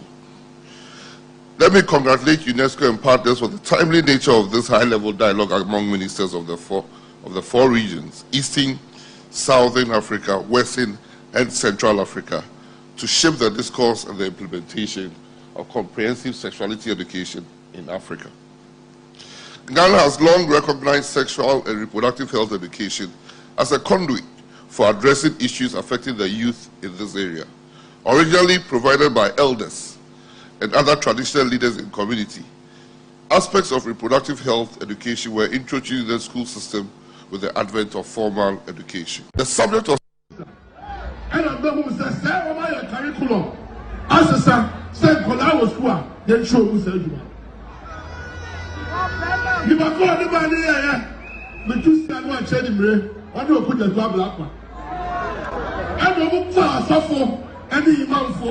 and Omuko so and Omuche Kola, teacher for Kola, said your Burma Kissy Burma. Said your bar, and then the back of bar. Sando was a Cosmo Gano. And Tina Dramani Bahama, Penny President. Obia did 2 times on the same. Obia did 2 times on the same. Ah, Obi Mukrama and the Chia. So here we go. UNESCO in 2019 and then Bantama in 2024. I mean, what's this? Anyway, like I said, it's so unfair. Like I said, at the moment you claim it's unfair, and if you believe your reputation has been damaged, but we have to get a proof. But Nana, what you watched, what did he say? The UNESCO one, yes. he was talking about reproductive health. Yes. I didn't hear him and comprehensive sexuality education. I didn't hear him talk about teaching lesbianism. No, it's called comprehensive sexual education. That is the term. Yes. Teaching lesbianism. CSE. Yes. Okay. Because where they tell you that sexes are no longer, they are no longer he said that binary. Ghana will start the implementation in September. In September. You heard it? The implementation of the education. Yes. And the curriculum. Yeah, the and curriculum. he actually did printed textbooks. He created an apron. Sammy, well, you didn't do any work. No, not at all. Really? Not at all. And I was at tertiary. He says KG to SHS. Yeah, but if they did, you wouldn't know. No. We were at the ministry. But he mentioned we were at the ministry. And he mentions me directly. That's the man then as education minister. Yeah. Yes. Speaking. Yeah. That's what I'm saying. Maybe he has something. So let's wait and see. Oh. I mean, let's this baseless character assassinations. A whole vice presidential candidate. I mean, let's wait and see. Oh, wait for what? If the evidence doesn't come, it's been a week since I dared him. Let's wait for Napoleon. It's been a week. You wait more. Why? And who are this country? Which pastor would dare? Which pastor? Pastors and imams. Yes. You have followed me around the country, and we were not lynched. And you were teaching. Then you were teaching the boys how to kiss. Yes, how to kiss each other. We wanted practical demonstration in the presence of pastors and imams. So you have dared the man. Let's see what he will do. Which school? Oh, you have dared him. So let's wait and see. Let's wait and see.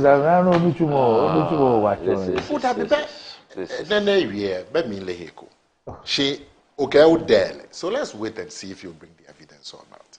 Me myself from here, I will get back to him. Okay, sorry.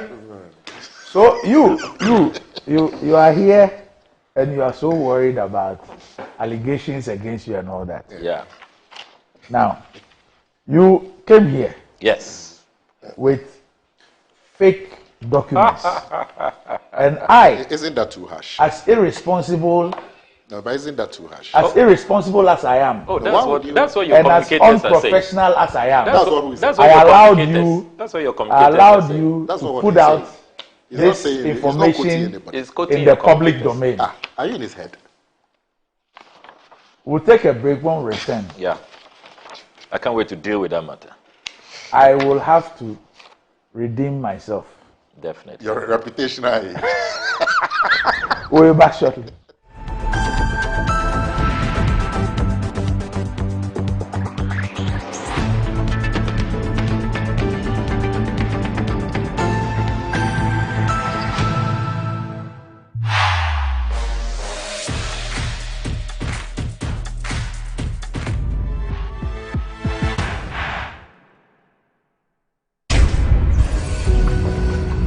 Do you know someone who's making a difference in your community?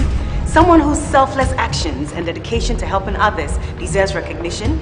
Then it's time to celebrate these incredible individuals on MTN Heroes of Change. It's time to nominate those selfless individuals to win 100,000 Ghana cedis and other cash prizes and be crowned MTN Hero of Change. You can also nominate a blogger or someone in the digital space and any of the media houses to win our new category of Digital Hero and Media Hero of Change. Just fill an online nomination form at mtn.com.gh or send a WhatsApp with a 1-minute video of your nominee's project on 055-141-1122. Deadline for nominations is 18th October 2024, so don't waste time. Nominate your hero now. MTN Heroes of Change.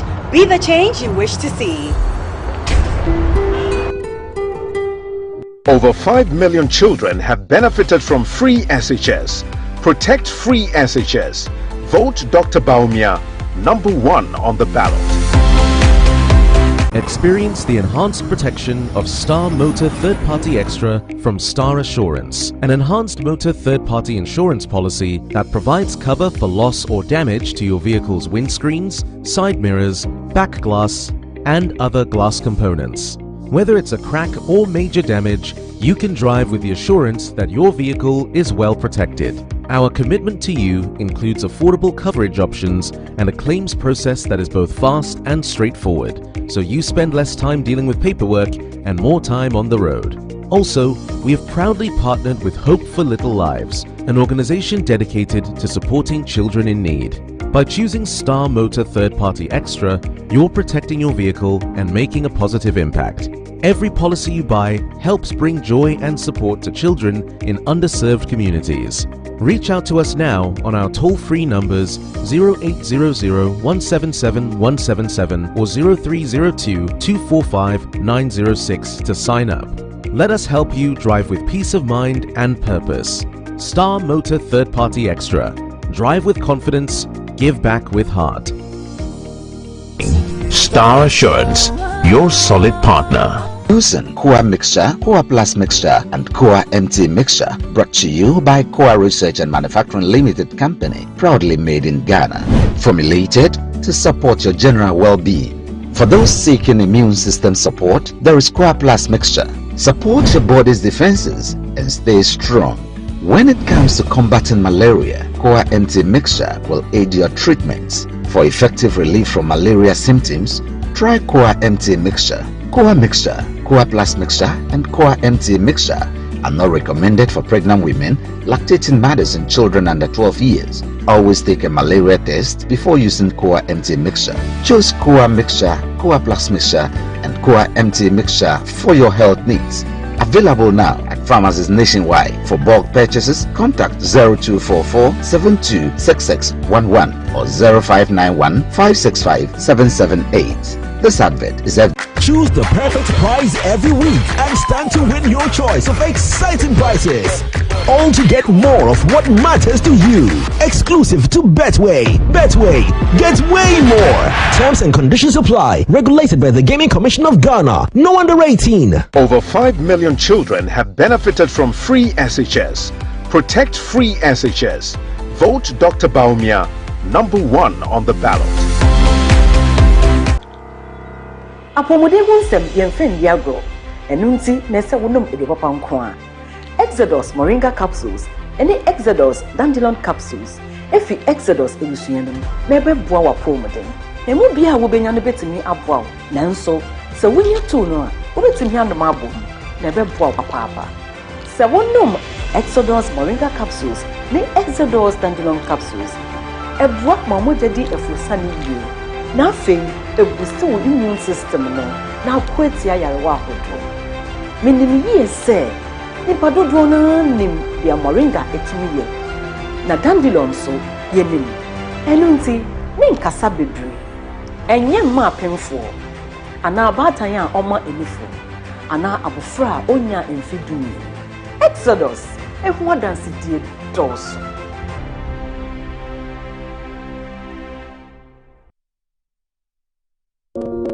Welcome to Rehoboth Palms, Ayemensa, where your future home is taking shape. Discover a community like no other, designed for families and individuals seeking comfort and connection. Enjoy a host of amenities, including a swimming pool, tennis courts, kids playground, and serene sitting areas, all designed for your enjoyment. Embrace the opportunity to be part of this vibrant community with flexible installment plans available. Your dream home is waiting at Rehoboth Palms, Ayemensa, where every moment is a promise of home and affordable luxury. Visit us today at 145 North Legon, Accra. Call us on +233 244 764 499 or +233 204 950 810. For our UK clients, you can reach us on +44 190 853 3149 or +44 791 737 6631 or visit www.rehobothpropertiesgh.com to learn more. A community like no other. Welcome to Rehoboth Ayemensa.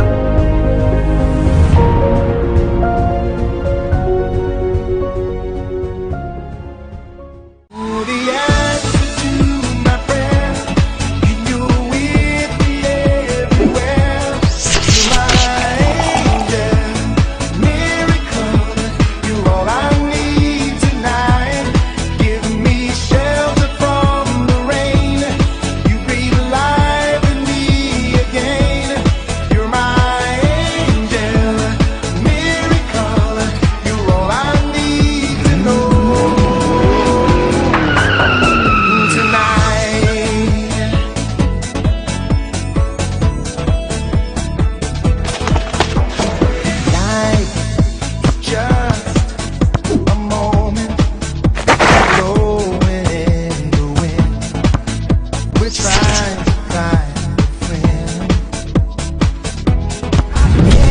Engine's energy drink. How can we solve the unemployment crisis in Ghana? Yes, Massa.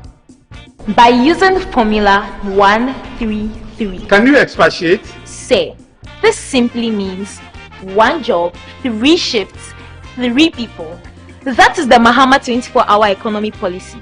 Under this policy, businesses will be given tax incentives, cheaper electricity, financial support, and security support services to encourage them to work 24/7 by adopting 3 work shifts of 8 hours each. This will triple job opportunities in the country. This policy will boost production, increase productivity, and generate well-paying jobs in all participating businesses and public organizations. Excellent.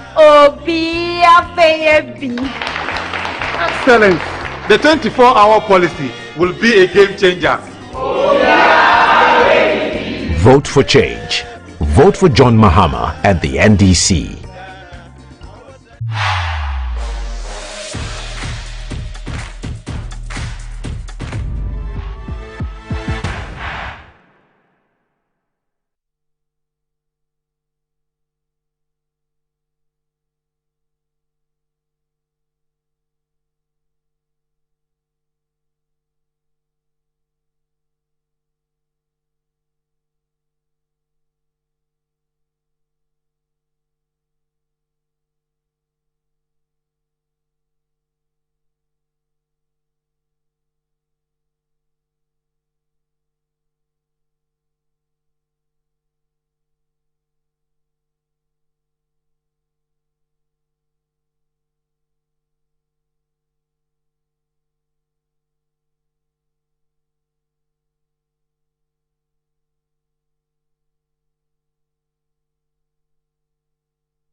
Back to the show. If you just joined us, this is Good Morning Ghana live on Metro TV. Still with me on the show. I have Nana Kumia and Samuel Kujetua Blackwell.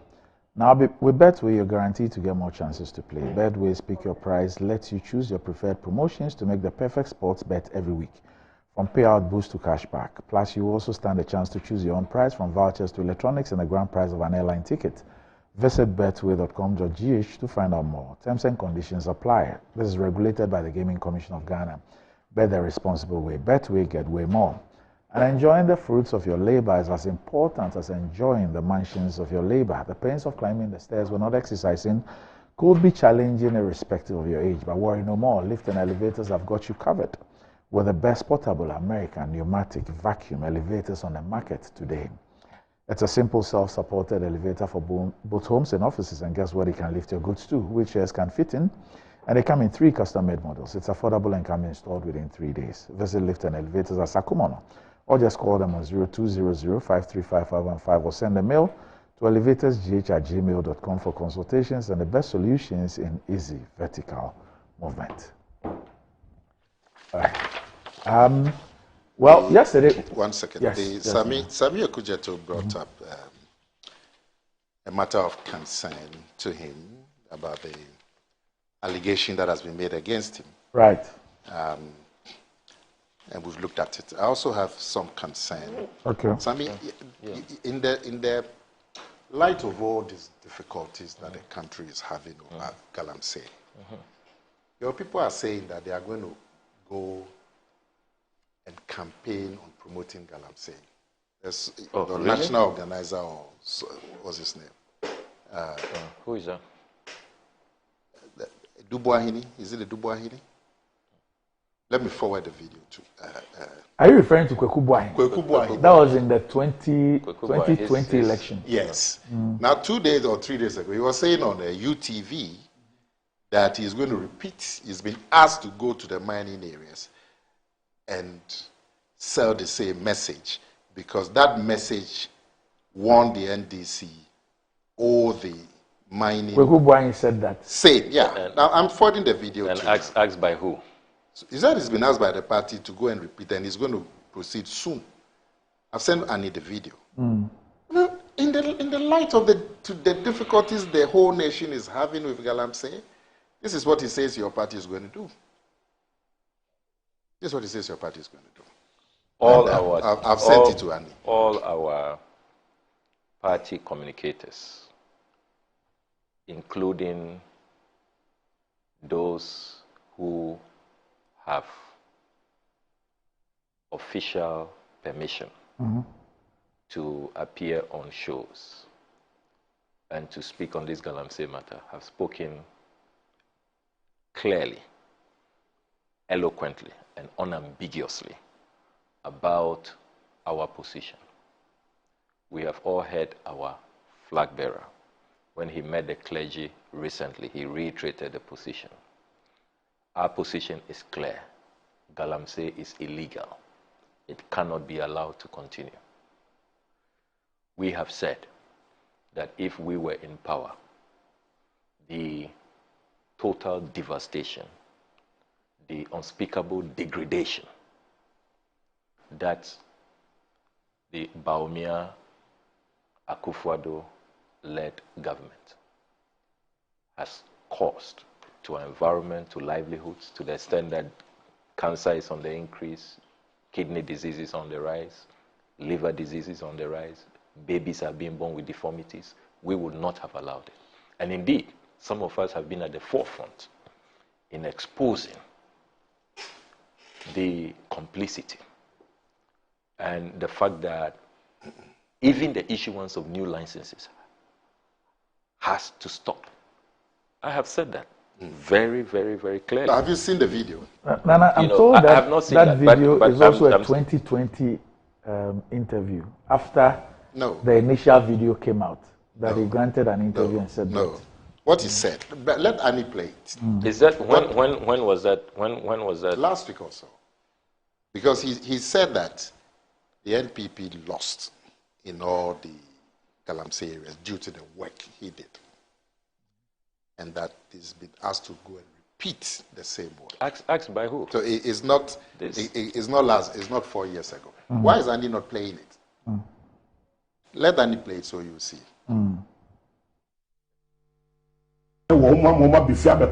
Mining site organized in 2020. Nana, you tell some young who are quite a cocoa head, you more quiet on site. Mining site, and then you market one and no more Muruchi. Oh, mining site in almost all the mining site in your Muruchi. And you do not be quiet. But I will be Mako. I think I clear the means I could be a Samako. I could cast a chair one moment before the trouble. Mining site organized in 2020. Nana, you tell some young who are quite a cocoa head, you more quiet on site. Mining site, and then you market one and no more Muruchi. Oh, mining site in almost all the mining site in your Muruchi. And you do not be quiet. But I will be Mako. I think I. Yes, Nana. You heard him? Yes, he says that he heard Samuel Oku say that the work that he did at mining sites is what made the MPP lose the vote in the mining sites. So very soon he will go back to the mining sites to go and work again. The same, Yes. Yeah, that's what he's saying. And that he's been asked to go and do. I mean, he says that the work he did in 2020 in the mining sites, with the Galamsey areas, was the reason why the NPP lost all. No, he references Samuel Oku. He says Samuel Oku said. No. He said this is what he did. He is giving proof by Samuel Oku's statement. Samuel Oku confirms that the work he did was the reason why they lost, and that he is going to go back and do the same work. And I mean, now all of us are talking about the. But he didn't say he's being asked to go back and do it. He didn't say somebody has sent him. There's a longer version. Anyway, but even to say that you're going to go back to do the same, in the light of the current situation. Arrest him. Let the police arrest him. He should be arrested. If he's engaged in criminality and he's saying that he's going to engage in any criminal, he should be arrested. Yeah. Look, the police should go ahead and arrest him. Yes. If this video is authentic, if it is actually what he meant, I will not hold brief for him. Yes. I won't defend him. This is against our party's position. It is against common sense. It is against our survival. And those who must do their work must do their work. I mean, there is no way I'm going to sit here your friend Kakre someone and endorse that. Well, sent me this year. What's he saying? Is that I should send it to you. What's it? It says the NDC's position on mining. It says I should send it to you. You should send it to the chap. You should send it to the chap. Okay. Senior, send it to the chap. Not me. And Kakri is about. I need him here. He's the communications director. Look. Bring him here. Look, even this business of MPP losing in mining sites. It's not true. It's not true. The last time when you interviewed Erastus Asaridonko, he stated emphatically that the work he has done, and we all know that when it comes to mining reportage, journalism and about Galamsey and illegal mining and all of that, he is foremost. He's done a yeoman's job and has to be commended for his work.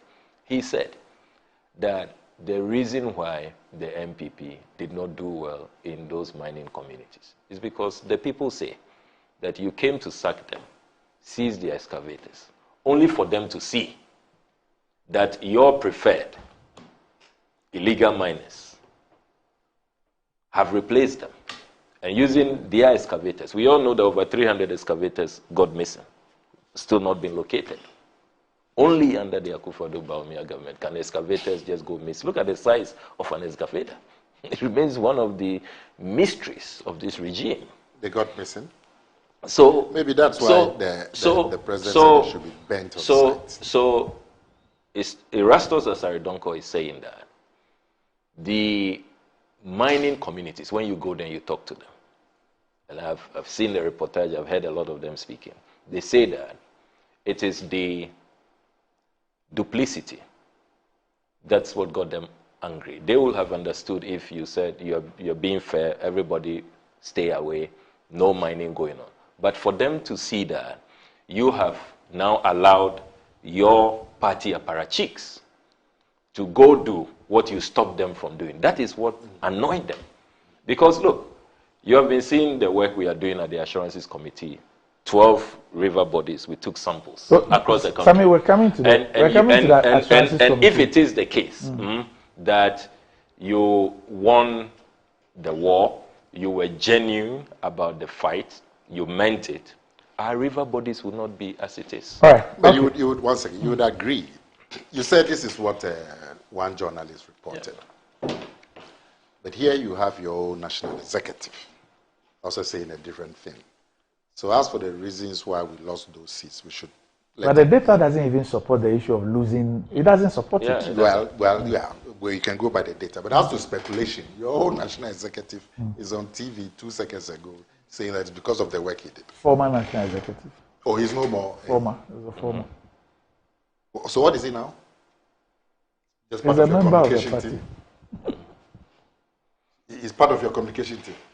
You've been training him? All right. So the Catholic Church is engaged in a prayer walk. They started this morning, and we have our man Dominic Ansapra right there. And I'd like to speak with him to find out what's actually happening and how it's going. Good morning, Dominic. Yes. Good morning. How are you? I'm doing so well, sir. Okay. So what's happening at the Holy Spirit Cathedral? What's going on with the prayer walk against illegal mining? Well, thank you very much. So I will say that the atmosphere is charged with the Holy Spirit itself. Hey. I mean, they have series of churches who have converged here at the Holy Spirit Cathedral at Dabraka. And this is the starting point of the environmental prayer walk protest.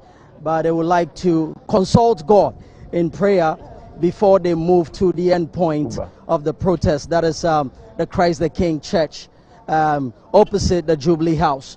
In here we could see that the police is also here in order to, check that security is in place. We could see the Catholics, all walks of life. Some of the Pentecostals are also here. All church members I could see, and also citizens of the state are also notified on this ground.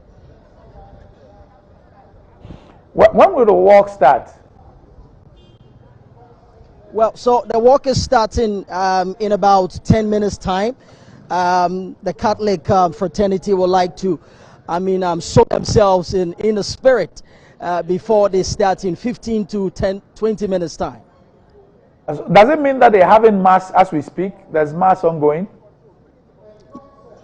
Yes. So as of now, they are having a briefing with a couple of people, possibly the members of the church, and also visitors who have converged here to, partake in the environmental prayer walk. So as of now, they are in the church, and they are having a sermon, I should say. But we have the chairman of the fraternity here to speak to. Let's hear him. Let's hear him. Right. Thank you very much. And you're live on Good Morning Ghana. Talk to us. What is really happening today? Well, this is the Holy Spirit Cathedral, the seat of the government of the Catholic Archdiocese of Accra, which in collaboration with the Conference of Major Superiors is organizing today a prayer walk from here to the Christ the King Catholic Church. We're going to be going with our rosaries, and we're going to be praying and asking God to hear us and begging for our sins of destruction of our earth and water bodies and land bodies and whatever. Then we're going to be petitioning the president, and finally we're going to be petitioning Ghanaians to change our attitude to environmental degradation. Project to us what is in that petitioning to the presidency. What are some of the outlines you like to tell the president? Some people are of the school of thought that this is not a spiritual welfare, but there's a believability from the Catholic fraternity that this indeed has taken another shape. We know the Galamsey Menans, it's not doing us good as a country. Why a prayer walk and not walk to the doorstep of the president? Well, if they will allow us to walk to the president, we will go. Who is restricting that? It's obvious. It's obvious. Even for us to go there, we have only been given just a selected few to enter into the presidency to do that. Security-wise, it's not prudent to say all of us, these numbers, walk there. So certainly, we would go to the presidency and we will do what we have to do. This kind of procession is not new. Only that in this election year, and which we are also focusing on the issues of environmental degradation being number one, it's being misconstrued as a kind of a partisan action. But we are human beings. Truth must be told. Are people dying? Are water bodies, as our water bodies polluted? Is the medical, the fraternity concerned? Who is asking the question about the politicization? Such a person is not patriotic. Well, like you said, the president has the autonomous will to halt certain things. We've heard the president saying that tax force, there are measures in order to curb galamsey. I believe that labor unions intended a strike, which they have boycotted the strike. Some also unions would like to also, enforce that action. They don't go or buy the idea of organized labor. Like yourself, you're organizing an environmental prayer walk. What is the benefit of this? The national anthem says, God bless our homeland, Ghana. What is his role there? That is our anthem. That's how we move. God bless our homeland, Ghana. That's what we are singing. Our homeland, Ghana, is blessed with resources. Yes, and that's been destroyed. The first commandment God gave to mankind is to till and cultivate and be responsible for the earth. And the kind of damage, carnage, ecocide that is happening, it's sad that people would want to rather politicize it and not say it is in the national interest. We are not doing anything untoward. We are only praying. Why the scare? Why the worry? if people go, if I want to pray, if I prayed in my room, would it be bad? If I pray outside, what is wrong? So we pray, and this is not without antecedent. Over the years, we have been petitioning and petitioning, coming out with communiques and things like that. This is, we have not seen this before. Have you heard that our bodies, the water, the turbidity of the water has reached so bad? Have you heard it before? Talk to us. Yes, we haven't heard it before. And if we sit down playing the ostrich in the name of not being partisan, that is evil. The silence of those who is also a vote. Our vote is that we vote for the life of Ghana. Galamsey is tasteless to any and everybody, even the children coming up today. I believe that the 1 year baby in Kolebu or the ever, All right, so that's our reporter Dominic Ansapra, who's there at the Holy Spirit Cathedral, getting ready for the prayer walk with the Catholic Church, and you can see that they're really poised for the walk. They're having a mass to prepare for the walk, and in the course of the day, we'll be bringing you many reports as far as this walk is concerned, from the Holy Spirit Cathedral to the Christ the King, and then of course to the Jubilee House for the leaders to present their petition to the President. Okay. All right. So we should commend them. Protest is normal in a democracy, and I know from the composure of the churches that they're going to conduct protests according to the rules. We all have witnessed the protests that turned into thuggery, has landed some people in the custody and so on. But I'm very sure that this protest will be held peacefully according to the routes and the rules of engagement agreed with the police. And at the end of the day, it would help our collective consciousness in the fight against environmental degradation. But Randy, this business about the strategy of the NDC, and I had shown to you the video of the NDC person. There's a second one, another chap called Bandi, who's also going around saying the same thing. So it looks like the NDC, you are saying one thing and then another thing at the same time as far as this Galamsey is concerned. I'll forward the second video to you so you can see. So. And what's the MPP saying? Sorry? What is the MPP saying? About these videos? No, about the fight against Galamsey. We are fighting it. Yesterday, they saw the fight. But you've not seen all the videos of your people speaking about Galamsey? You've not seen those videos? Like which ones? You've not seen the Western Regional Minister, your parliamentary candidate there. You've not seen, you've not watched Miracle Duka. You've not watched even Napo himself. You've not watched Dr. Efriye. All on Galamsey. Last week you said you were going to watch Dr. Efriye's video and give us what you think. Have you done that now? Which one? The Dr. Efriye video. The member of your campaign team, the team you are vice chair, the Middle Belt campaign coordinator. And he's chairman of the health committee. Last week you said you hadn't seen the video. No, Randy, you had said you had said that it was a longer version that you were going to send to me. No, I played the video here. The longer version? Yeah, I played it here. Ah, okay. I played the video. But you said you were going to send it to me. You said you were going to have Annie send it to me. Oh, she hasn't sent it to you? No, send it to me. I would like to see it. But I'll send you this one. So who sends the NDC videos to you? Oh, his production team. He has a team. They don't add the MPP videos. Oh, but Nana has a team. Who sends the Napo videos to you? Same source. Look, Doc. Right. This Galamsey matter. Partisan shenanigans will not resolve the fight. We must have the courage to expose people within our ranks who misspeak and who engage in double standards.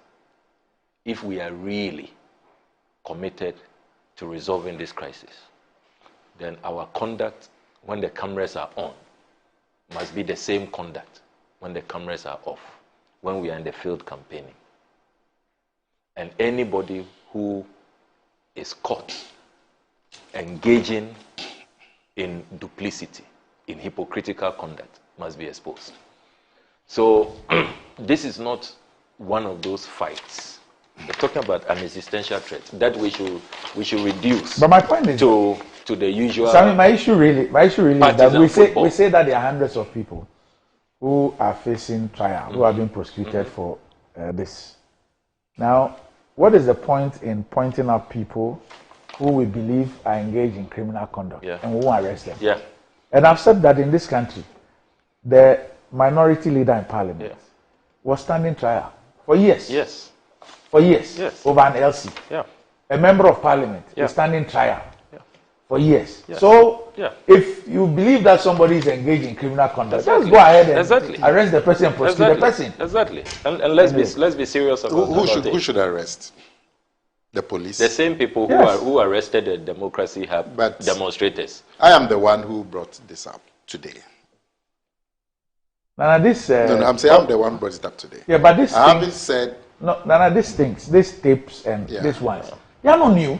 Yeah. The police has arrested people many times on the basis of social media tips and all that. So if you really believe, you see, my point is that let's go beyond. It shouldn't be propaganda. Yeah. If indeed the person is engaged, would this tape pass a criminal test? I don't know. But that's what I'm saying. That. No, I don't know. But if we believe, because the essence is that we're saying that the person is encouraging people to engage in a crime. Maybe the police don't believe that it will pass a criminal test. Then it's worthless. But at least I agree that at least the person should be questioned as to what kind of motive that they have. Can we so let's go. Yeah, let me. So you, Sammy. Last week, you came here. You brought documents here on this same mining thing. A lot of documents. Only for us to find out in the media that apparently, say your documents are fake documents. I've even been accused of unprofessional and unethical conduct in allowing you to put out these fake documents to the public, and that before your own committee you have been exposed. And I'm sure that's a video that people really put out there to show that indeed all the things that you came to say here on Good Morning Ghana were false, and that you have been exposed right before your own committee that you chaired. Why would you engage in that? Well, so let me quickly salute the Catholic Church. I haven't had the opportunity to speak to their interview a while ago. The Catholic Bishops' Conference is standing up, and history will remember them, that they stood up in this defining moment, in this consequential era, when we faced an existential the mass threat. is really full. They did not forsake the flock, and I'm really, really inspired by what the Catholic Bishops' Conference, and clearly looking at the mass, they have mobilized the faithful, and members of the Catholic fraternity are going to send a clear message to those in authority that Christians are not going to countenance this destruction, this mass murder, which is unfolding before our very eyes.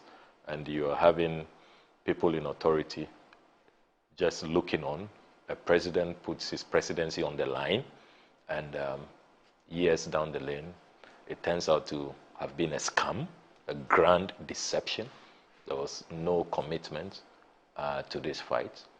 I am really, really inspired by what the Catholic Bishop Conference has done, and they have been very, very consistent. It must be said.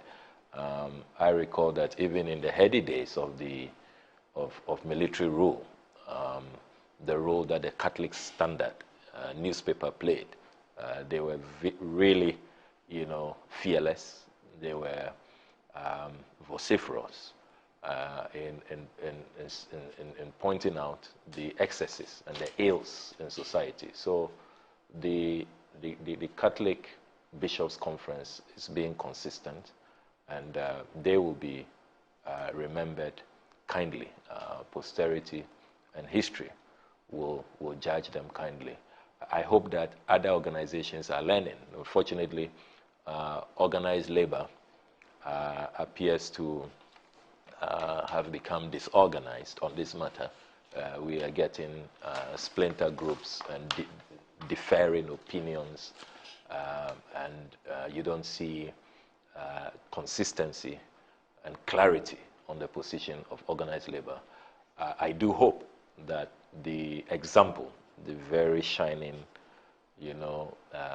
heavenly example that the Catholic Bishops' Conference is demonstrating today will send some message to other organizations to reflect. At least it will offer them an opportunity to reflect and reconsider their position. I am appalled that on a matter like this, people will bring in partisanship. I mean, we are faced with an existential threat. People are dying. And then some people are concerned. I heard some labor activists say that, oh, the time is close to an election.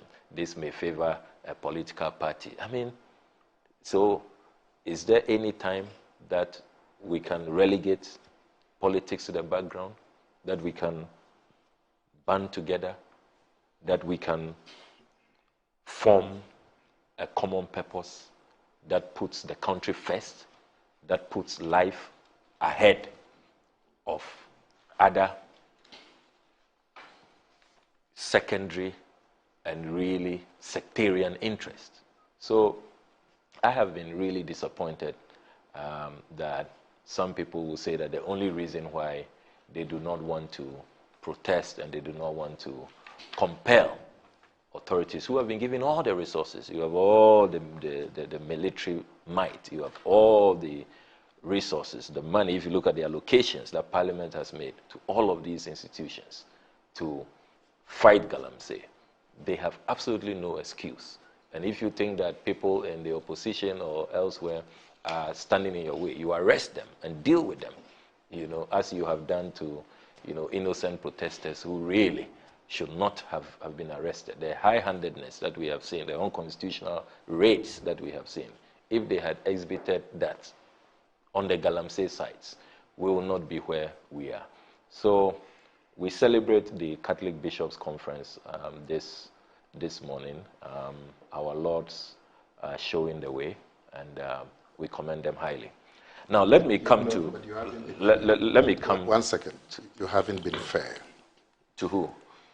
Look, that organized labor. Why are you calling them disorganized?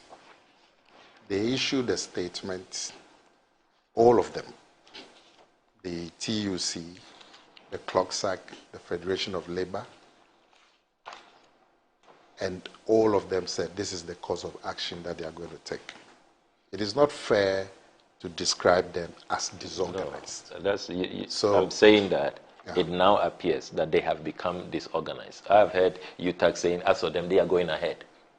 UTAG, they put out a statement that they are going ahead. Is UTAG part of the group? Yes. Really? Yes. Do check again. Yes, they're part of organized. No, do check again. Do check. I've worked with them. I mean, I used to. So I know the main.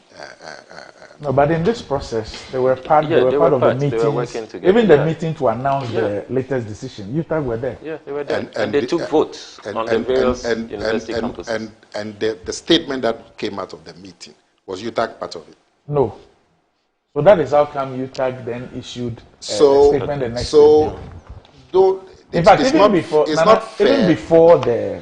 before the statement on Wednesday, there were other members of organized labor who had come out to say that yes, we are in solidarity, but we will not be part of the strike, like the GMA, like the government hospital pharmacists. Yes. So there had even been some members of. But the statement that was issued was signed by CLOCSAC, was signed by TUC, was signed by the Federation You of mean Labour. you mean the initial one, or the one announcing that they will not go? The one announcing. So it is not fair to describe them as disorganized, as if they don't know what they're about. It's also not fair to say that the government has been engaged in some grand deception. It's also not fair.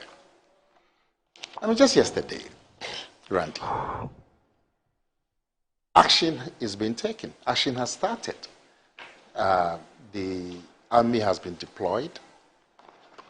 They started in my home area on the Densu River and on the Birim River. They've seized and destroyed a lot of equipment on the riverbed. They are moving to the Ankobra. So proud to yesterday, what was happening?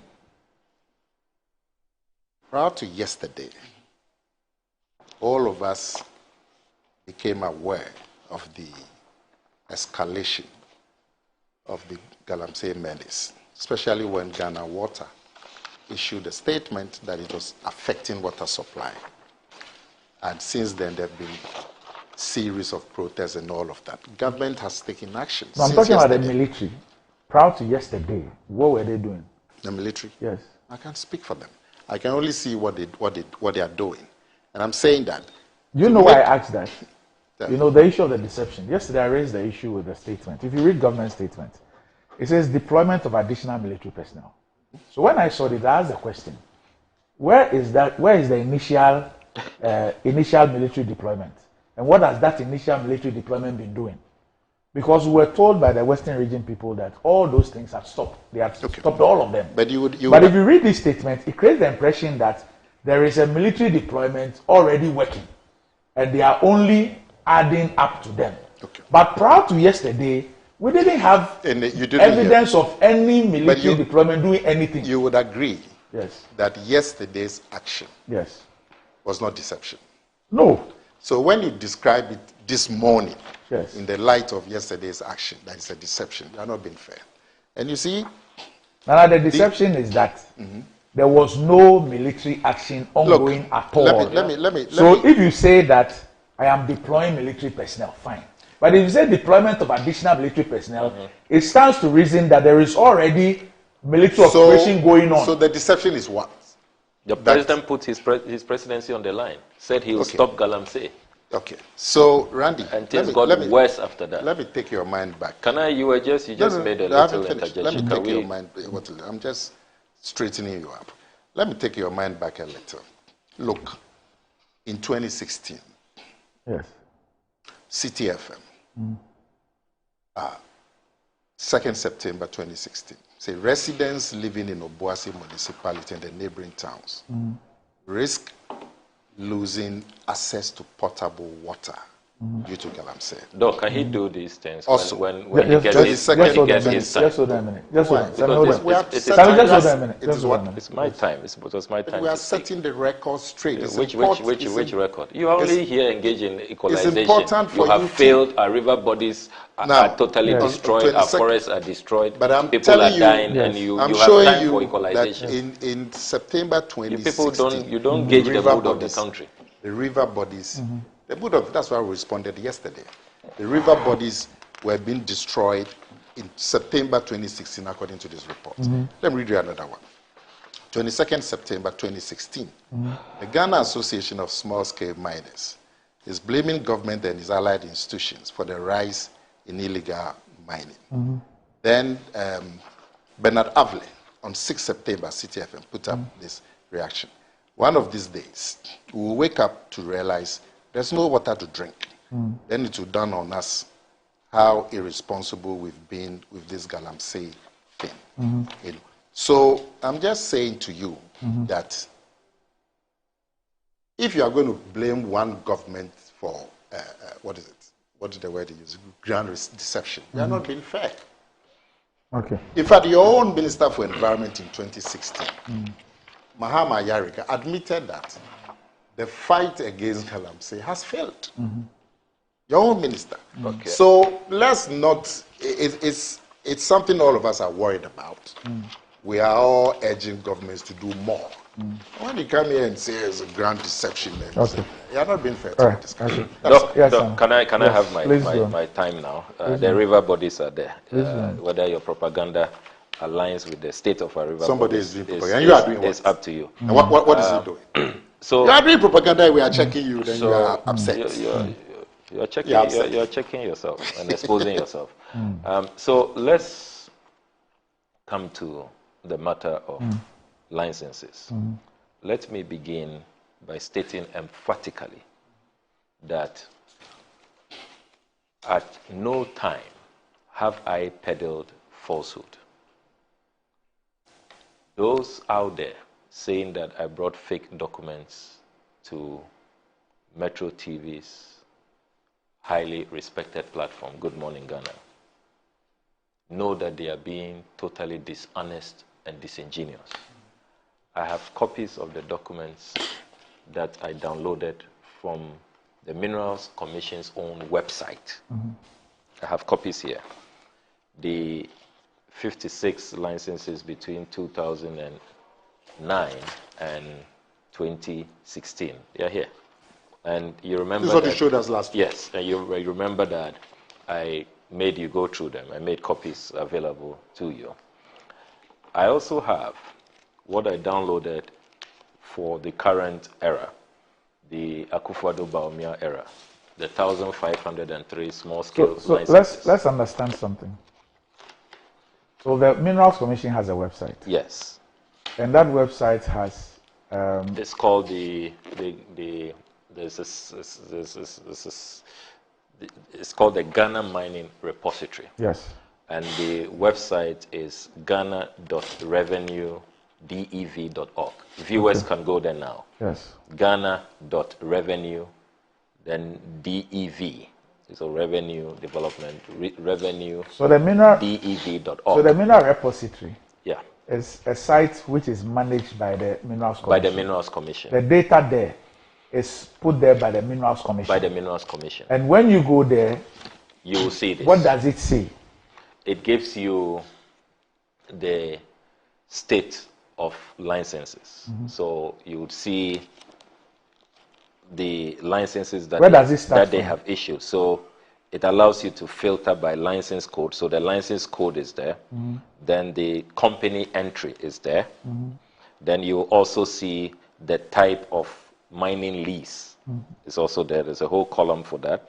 Then it gives you the status, whether it's an active license, whether it is a license which has expired, is all there. Whether it's in progress, you'll see that on the website. Then you are also given the region where the concession is located. It's on the website. Then we are also told the kind of mineral right that you have. Is it gold? Is it diamond? Is it granite? Is it salt? It's all provided in the repository. Then the duration of your lease. Is it for 5 years? Small scale mining lease, 5 years. Is it large scale, 30 years? It's all there. A very comprehensive data. And this is what is the authority that all of us have been using. Parliament uses it. Civil society organizations. If you recall, the work that the Fourth Estate did, that is the same source, the Ghana Mining Repository. The work that Imani has done, you've seen Bryce Simmons, Franklin Kujo, they've done an analysis. That same website, the Ghana Mining Repository, that is what we all use. The only difference is that I decided to download, because especially when the Fourth Estate realized that some changes were being effected, some information were being withdrawn, and it's been happening under this government. You go on their website, you are referencing some items, and then some people begin to, fidget and alter. So it's always better to, download, have a hard copy. That's all I did. Came here with a hard copy. And so very, very detailed, when you go on the Ghana Mining Repository. And I hope viewers, as they are watching, are on the site. and they can see Ghana.revenue. So this is actually it. If you're watching us, this is it. It's the Ghana Mining Repository. Ghana Mining Repository. And you can go there now. You can go there now. Now. And it's by the Minerals Commission of Ghana. That's their website. So at the Assurances Committee public hearings this week, we are looking into this whole crisis, this whole menace. So we have invited a number of institutions who are to prevent this, who are primarily responsible to solve this crisis. So we started with the Minerals Commission. To our shock at the committee, the Minerals Commission CEO, when we asked for the data on licenses, he presents us with this A4 sheet, not as comprehensive as you see on his website, where he provides just year, data on small-scale licenses issued, year, and then licenses issued, that's all. So he says 2012, 332, 2013, 283, 2014, 105. And then he provides a summary on the second page. So small-scale licenses, 2012 to 2016, 1,402. 2017 to September 30th, 2024, 1,014. Licenses valid to date, 984. So when he presented this, fortunately, we had done the analysis on his own website. And we said, look, this data you are providing does not align, it does not tally, it does not correspond with what is available on your own website. Then he says, oh yes, I saw the publication earlier on social media, so I called my team and asked them what is happening and all of that. And so this is the result of the work that we've done. So we asked him, how come this work that you say you have done does not reflect on your website? So we, contrary to the claims out there that the committee has accepted this scanty, unverified, unvalidated, no breakdown document, I want to state for the record, as chair of the Assurances Committee, that that statement out there is false. We have not accepted this because we will not be worth even the name to accept this. Just an A4 sheet. Anybody can go into Word and type this. So just without companies, without the concessions, without the regions, without the license codes, without where the concessions are located. We cannot accept. So just hold on a bit. I want us to watch what transpired when you asked this question. Yeah. Yes. Okay. What you have just tabled before us do not align with what is on the website. What I have from your website between 2008 and 2016, 56 small-scale mining licenses. Then between 2017 to September 2024, I have 1,503. I have the printouts here. So can you please explain the discrepancy? What you are telling us today is different from what we have been working with from your open source data from your website. Sure, thank you very much. When I asked my mineral title office, that's the same question I posed to them because I saw that thing, 2,800% here. So I gave it to all my people, assembled them, and I said, have you seen this from social media? Let's go to the documents. Chair, respect to what I'm reading now are licenses that were issued. It is different from renewals. So the figures may not be the same. So for example, when I say, let's say 2012, 332 licenses were issued, or let's say 2022, 148 licenses were issued, it doesn't include renewals. I want you to understand clearly. So perhaps that may be creating the problem. Because you may have a license that may be, small scale for 5 years. So let's say somebody might have obtained his license in 2017. If it's 2017, he may, let's say, be among the 7 that was issued in 2017. You understand that? If he's due for renewal, he might renew it, when it's about to, expire. So renewals are not the same as issuance. So what we can do to clarify the confusion is to now go further and state clearly, in a particular year, what was issued as fresh license. That's what I have here. What was renewal, what expired and the people didn't come back. It will solve your problem. So this does not respectively include renewals. The figures you are talking about, they may include renewals. So when I put here, let's say 2022, 148 was issued, it may be, these are new licenses that were issued in that particular year.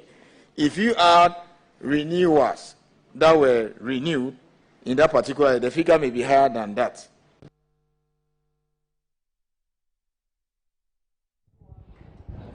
Yes.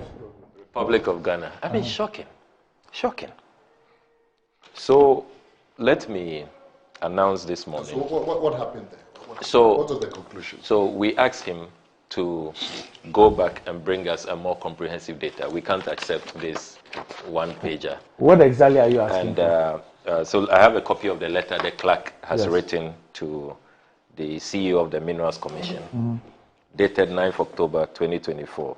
Chief Executive Officer, Minerals Commission. Attention, Chief Director. Dear Sir, request for information.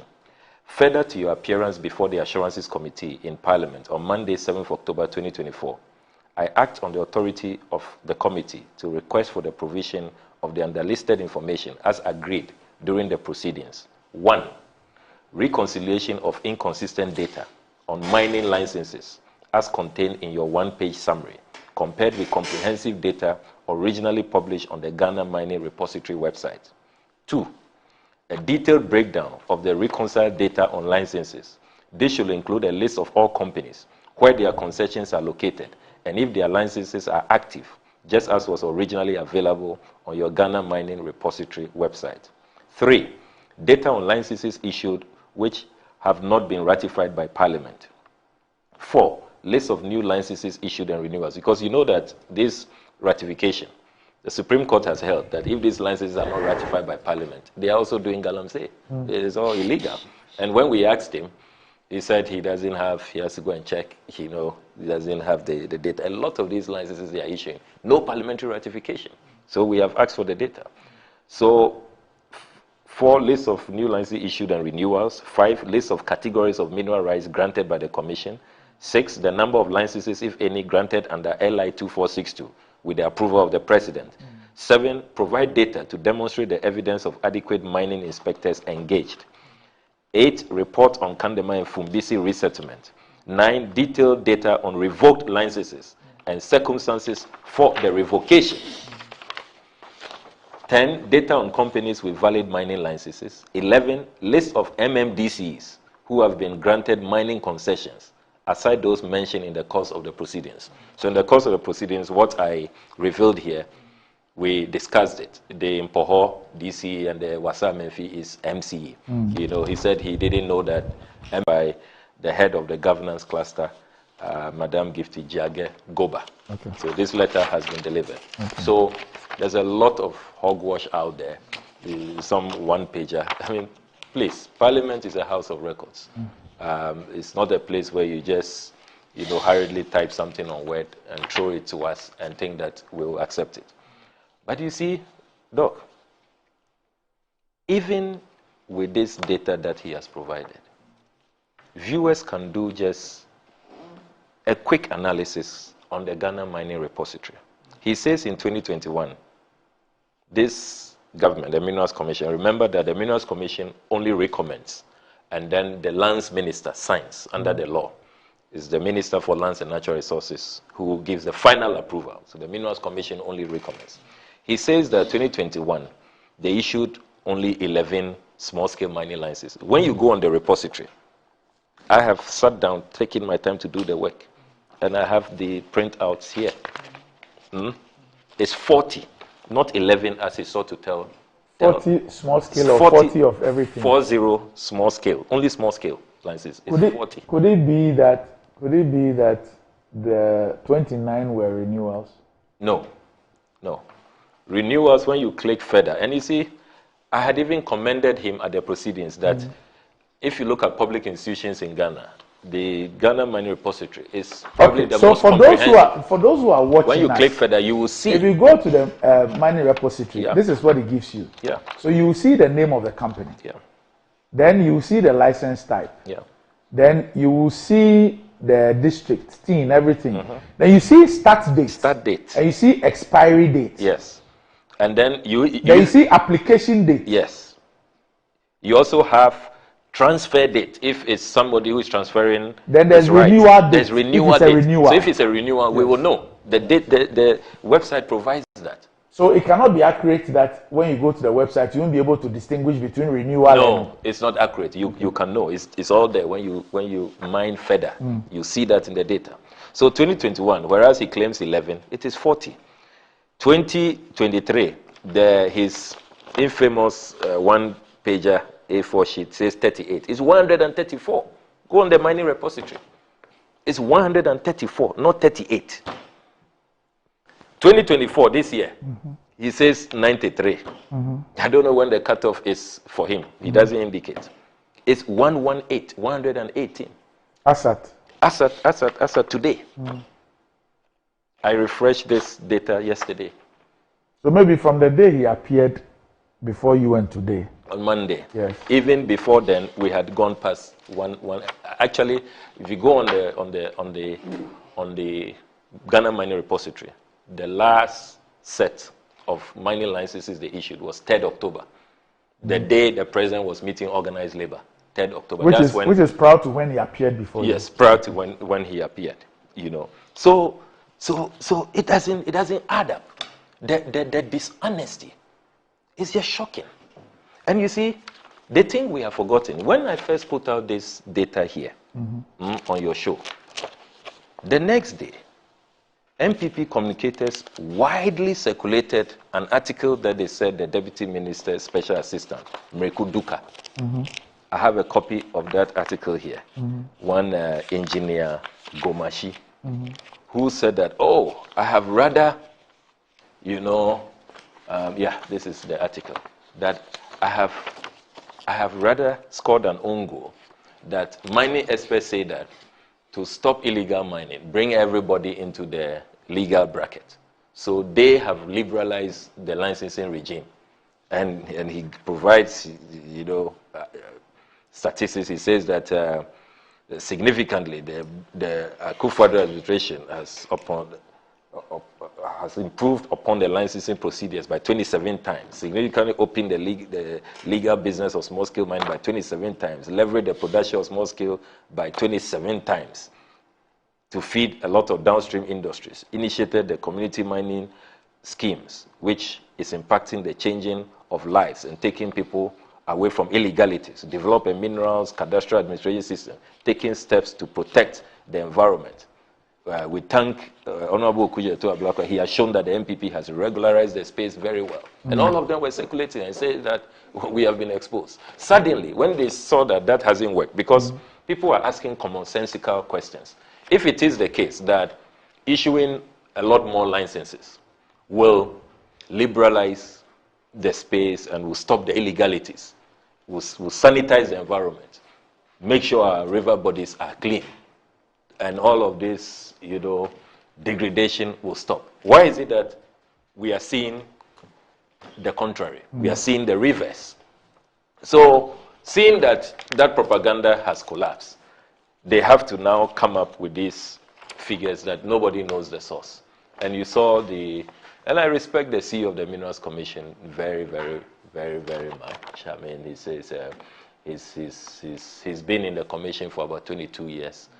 Has enormous experience. But, I think the political pressure, that is what it reduces, otherwise, maybe let's wait till eminent, so we are waiting. So there's a lot of propaganda out there that has to be dismissed. But you see, let me reveal this morning that why I have become very, very suspicious of this Minerals Commission and the kind of data they are churning out with no basis, no breakdown, no evidential proof, just hurriedly putting any kind of figure that comes to mind on paper. Why I have become very, very suspicious of that commission is because of latest evidence. And Randy, you are going to be shocked this morning. So you recall that last week, I revealed that on the 3rd of October, when the president was meeting organized labor, and one of the key demands of organized labor was that we should ban all forms of small-scale mining and that we should stop the issuance of new licenses. You recall that I revealed that on one day, the 11th of October, 11 licenses were issued. 11 licenses. With the start date 3rd October 2024. So they can go start mining that day. I mean, the betrayal of the Ghanaian people, when the Ghanaian people are demanding that you stop issuing licenses. 11 licenses were issued. So I decided to do some more work on these 11 licenses. Will you believe, Dr. Randy Abe, that all of these 11 licenses belong to one person, one man? All of them. And you haven't heard the worst. Let me list the companies, the 11 companies. Rich Land Mining and Trading Enterprise. Confidence Mining Enterprise. Grade Mining Enterprise. Ajobia Mining Enterprise. Techi Mresu Mining Enterprise. Precious Awudu Mining Enterprise. Internal Mining Enterprise. Ajobia Mining Enterprise. Ajobia has appeared twice. Yes. They have 2 concessions. Yes. Okay. Yes, they have 2 concessions. One in Central, the Western, the Takrady area, and one in the Nzima area. Then you have Ajobia Mining, again, another concession. The Chimresu Mining Enterprise. Then there is Osajifo Aba Mining and Trading Enterprise. It is clearly no Osajifo. Then you have Edikamfo Titifo Mining and Trading Enterprise. So these 11 concessions issued the same day. And when you mine deeper into the repository, you notice that with the September licenses as well, take note of these companies: New Procedure Mining and Trading Enterprise, Top Nooch, NUCH Mining Enterprise. Take note also of Forest Zone Mining Enterprise. So these 3 you mentioned, they were issued licenses in September. In September. The first 11 you mentioned were issued in October. In October, 3rd October. So October 11, September 3. Yes, for this this same chap called Awudu Isaka. Doc, will you believe that? He owns all these 11? Yes, he owns all the 11 plus the 3 in September. All of them, Awudu Isaka. So September and October, Awudu Isaka, not the footballer. Not the footballer. Yes, was granted 14 licenses. Yes. Okay. And who's he? I'm coming there. So I decided to dig deeper. Okay. And guess what? We have another Kusi Boateng situation on our heads. So he operates in 2 guises. He is Awudu Isaka with a separate team and a different set of mining companies. And then he is Isaka Awudu with a different team and a different set of companies. The Minerals Commission, so far, the checks we have done for this year alone he has 23 licenses under these two guises. So when he's operating as Awudu Isaka, his TIN number is P0002008-254. And the companies that have been licensed by the Minerals Commission when he's operating as Awudu Isaka, I should say the companies that has received mining concessions, as approved by the Minerals Commission, are Internal Mining Enterprise, Richland Mining and Trading Enterprise, and the Full Mining. But you've read the same list. Yes, so you have so there are about 16 of them. Then when he's operating as Isaka Awudu, he has a TIN number P003727005X. You know that we are not allowed to have multiple TINs. And there's a whole set of companies there as well. Now, how he was able to perpetuate this scheme, when he was applying for the TIN number that ends with an X, a GRA, he used Isaka Awudu, and that he used a driver's license, where the surname is Isaka, and the first name is Awudu. When he's operating as Awudu Isaka, he used a passport with a different TIN, and that's how he applied for the GRA TIN of P002008254. Now, I am clear from the evidence emerging that this chap is working in cahoots with very powerful people, because to outwit the system all these years, and he clearly must be fronting for very. So in September he got 3 concessions. Yes. And on the 3rd of October he got 11. He got 11, and so far this year we are still counting. He's got 23.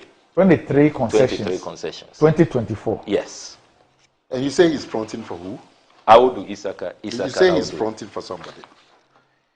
Or that's your suspicion? Yes, that's the suspicion. And Doc, I have all the incorporation documents here. You can, since I've been accused of not giving you copies, because they say your camera should zoom, so that so I have copies for both of you. So what is the point now? So another case of double identity, a crime, an illegality. This is a country that is spending billions of Ghana cedis to clean up the ecosystem. And you are having these guys who are still outwitting everybody, at least it will appear. So it's the Minerals Commission, the GRA, the Registrar of Companies telling us that they have not discovered this scheme. And at the time that everybody is saying, stop the issuance of licenses, you have this character, whether it's Awudu Isaka or Isaka Awudu, being given all of this preferential treatment. 23 concessions. 23 concessions. Okay. Now, I mean, what's going on? On a lighter note, when you show the footage of the committee, I saw a slew of local drinks lined up nicely on the table. Like Lamujin. But they are not drinks. They are not drinks? Unless you They are want from the river, water from the river bodies. The various rivers. Is that what you have there? Yes, those are samples. Yeah. From the rivers. I thought they were local drinks. No. But, Sammy, it is good, like Radhi, I always tell you, that this business of people sitting and throwing accusations, another party throwing accusations, it just throws heat. It doesn't throw much light. The light will be thrown, and the public interest will be served when the parties are brought together. And then we can see where the truth lies. So I'm happy that the Parliamentary Committee, incidentally chaired by Chairman Okujeto, is seized with this matter of licenses, and they are engaged with the Minerals Commission. And at the first hearing, the Minerals Commission sought to bring some documents and figures about licensing, which seem to contradict what has been put out by Samuel Kujeto himself. And so further... Seems to contradict what is on their website. On their own website. On their website. Because he concedes that that is the information there. The website, I didn't get his explanation that you narrated. But anyway, so based on that... Nobody gets it. Okay, I also didn't get it. Okay, so based on that, you've requested for further information. This is the way to go. This really is... That's how we get to know the truth. And this latest one Sami's brought about, a chap called Awudu Isaka. So when are you next meeting the Minerals Commission? So I think you've asked them to provide the information by Monday. Yes. Coming Monday. So very soon you are going to meet with them. Unless I'm sure this Awudu Isaka too would be an issue that you can deal. I like it when the parties are brought together at a table with the media present and then the issues delve into. That's where we can see where the truth is. Randy, I forwarded to you concerning our first discussion about the comprehensive sexual education. And I said to you that I was going to make inquiries as to what this whole thing is about. Now, I got a copy of a letter which was done in January 2017 and is rounding up the situation regarding comprehensive sexual education. And is written by the partner institution called Palladium. I've forwarded it to you. Now, when you look at paragraph 3 of that letter, it says that, and I'm quoting, for the in-school adolescents, the Ghana Education Service continues in its efforts to prepare adolescents and young people to become healthy and responsible adults. The Ghana Education Service has worked with the Ghana Health Service and the NPC, I don't know what the NPC is, in this policy review efforts, underpinned by the Ministry of Education's strategic plan. It is also worth noting that the Ghana Education Service has a revised curriculum with integrated sexual education rolled out from KG, that's kindergarten, I suppose, through to senior high school in all schools across the country. So this letter would seem to indicate clearly that in January 2017, you had the Ghana Education Service had a revised curriculum with integrated sexual education rolled out from kindergarten. We've always had sexual education. It's different from comprehensive sexual education. It's a term of art. It's totally different. We've always had, didn't you do sexual education when you were in school? You used to be life skills and you put under so why is it social here? studies. Why are they highlighting it here in 2017? No, why are they highlighting it? Integrated sexual education. So Nana, what is this letter supposed to do? This letter is supposed to, this comprehensive sexual education that we're talking about was rolled out way before NAPO's time. This is integrating sexual education. It's different from comprehensive sexuality education. And do you see my name there? Do you see my name there? Do you see me? No, I don't see your name. So what is? And this integrated sexual education you're talking about? Yeah. Is it a curriculum that teaches boys how to kiss boys? Yeah. And girls how to? It doesn't say. But Samuel Kujeto is asking me to accept that this is regular biology. This is regular biology. Why are they talking about it here in 20? I mean, we've all been taught biology from primary schools. So the point is that you need to check. You need to check that curriculum, let me quote it again in the last sentence. It is also worth noting that the Ghana Education Service has a revised curriculum with integrated sexuality education rolled out from KG through to senior high school in all schools across the country. And the implementation of this policy and strategy call for the promotion and strategy. So you need to check. Don't let your people do this to you. No. You need to check. Of course, your name is check not, on what? Your name is not mentioned. But the accusation Napo made was that Samuel Kujeto. No, apart from Samuel Kujeto, what it tells us is that this whole thing about sexuality education is about teaching boys how to kiss boys. Yes. And girls how to mate with girls. And that it was something that was spearheaded by the government through Samuel Kujotu.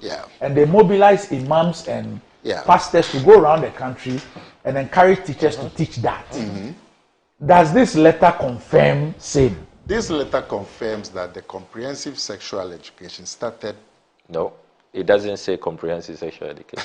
It doesn't. Read your own. I don't know who is sending that to you. This business about comprehensive and integrated. You are saying that this is normal biology. But then are you confirming that comprehensive sexual education is about teaching boys how to kiss boys and girls how to have sex with girls? Is that what you're confirming? It doesn't say so here, but it says that the GES, which is the Ghana Education Service, has a revised curriculum with integrated sexuality education rolled out from KG to high school. So I'm saying that the start of this preceded NAPO. As to NAPO saying you led the effort, I don't know. No, for me, it's not even about the Okujeto's name.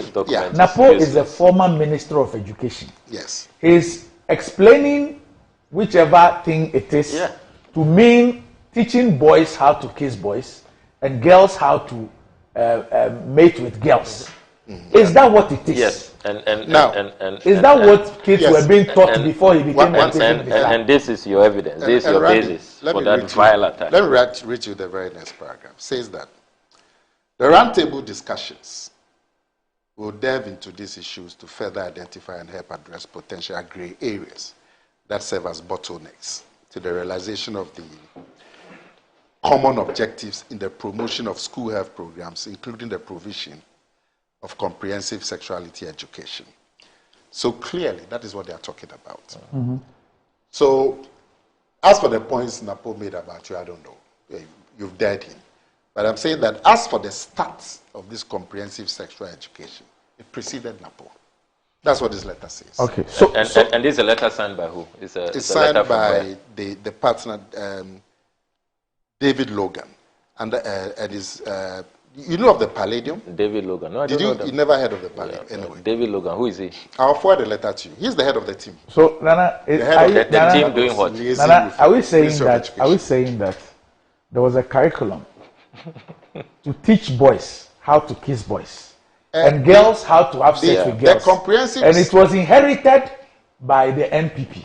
And the NPP decided that it was good enough to go ahead and implement it. And implement it. And after implementing it, we'll turn around and say that it's Okujeto who did it. That's for the morality of it. And then we didn't launch it. No morality.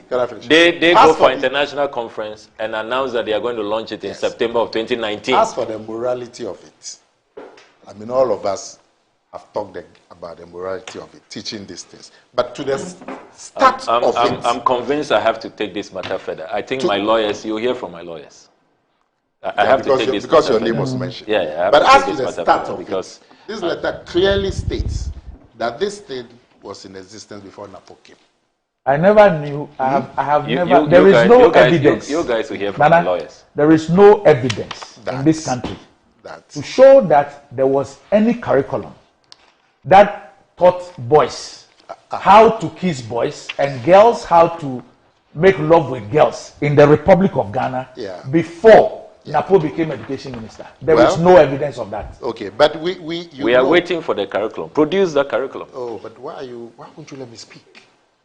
You know, Randy, that this comprehensive sexual education, the problem that it ran into was that it was teaching same-sex education. You know. And I'm saying that. No, you know or you don't know. The education minister, the person was education minister, who was telling us from experience that there was what he was saying. He's defining the comprehensive sexual education to mean that it was teaching boys how to kiss boys and girls how to make love with girls. That's what he said. But we all watched him. Okay. Is that not what he said? Yeah. Yes. And I'm telling you that nothing existed. Nothing like that existed. Before he came? Yes. He nothing. There was nothing that showed boys how to kiss boys and girls how to make love with girls. My comfort is that Okujeto has dared him and I'm sure some evidence will be provided. Yeah, he should just put out the thing there which shows that there was a curriculum which shows boys how to kiss boys and girls how to make love with girls. This letter is not talking about the details of the curriculum. So that's why it's talking about the title that a comprehensive sexual education, the curriculum for it had been in place.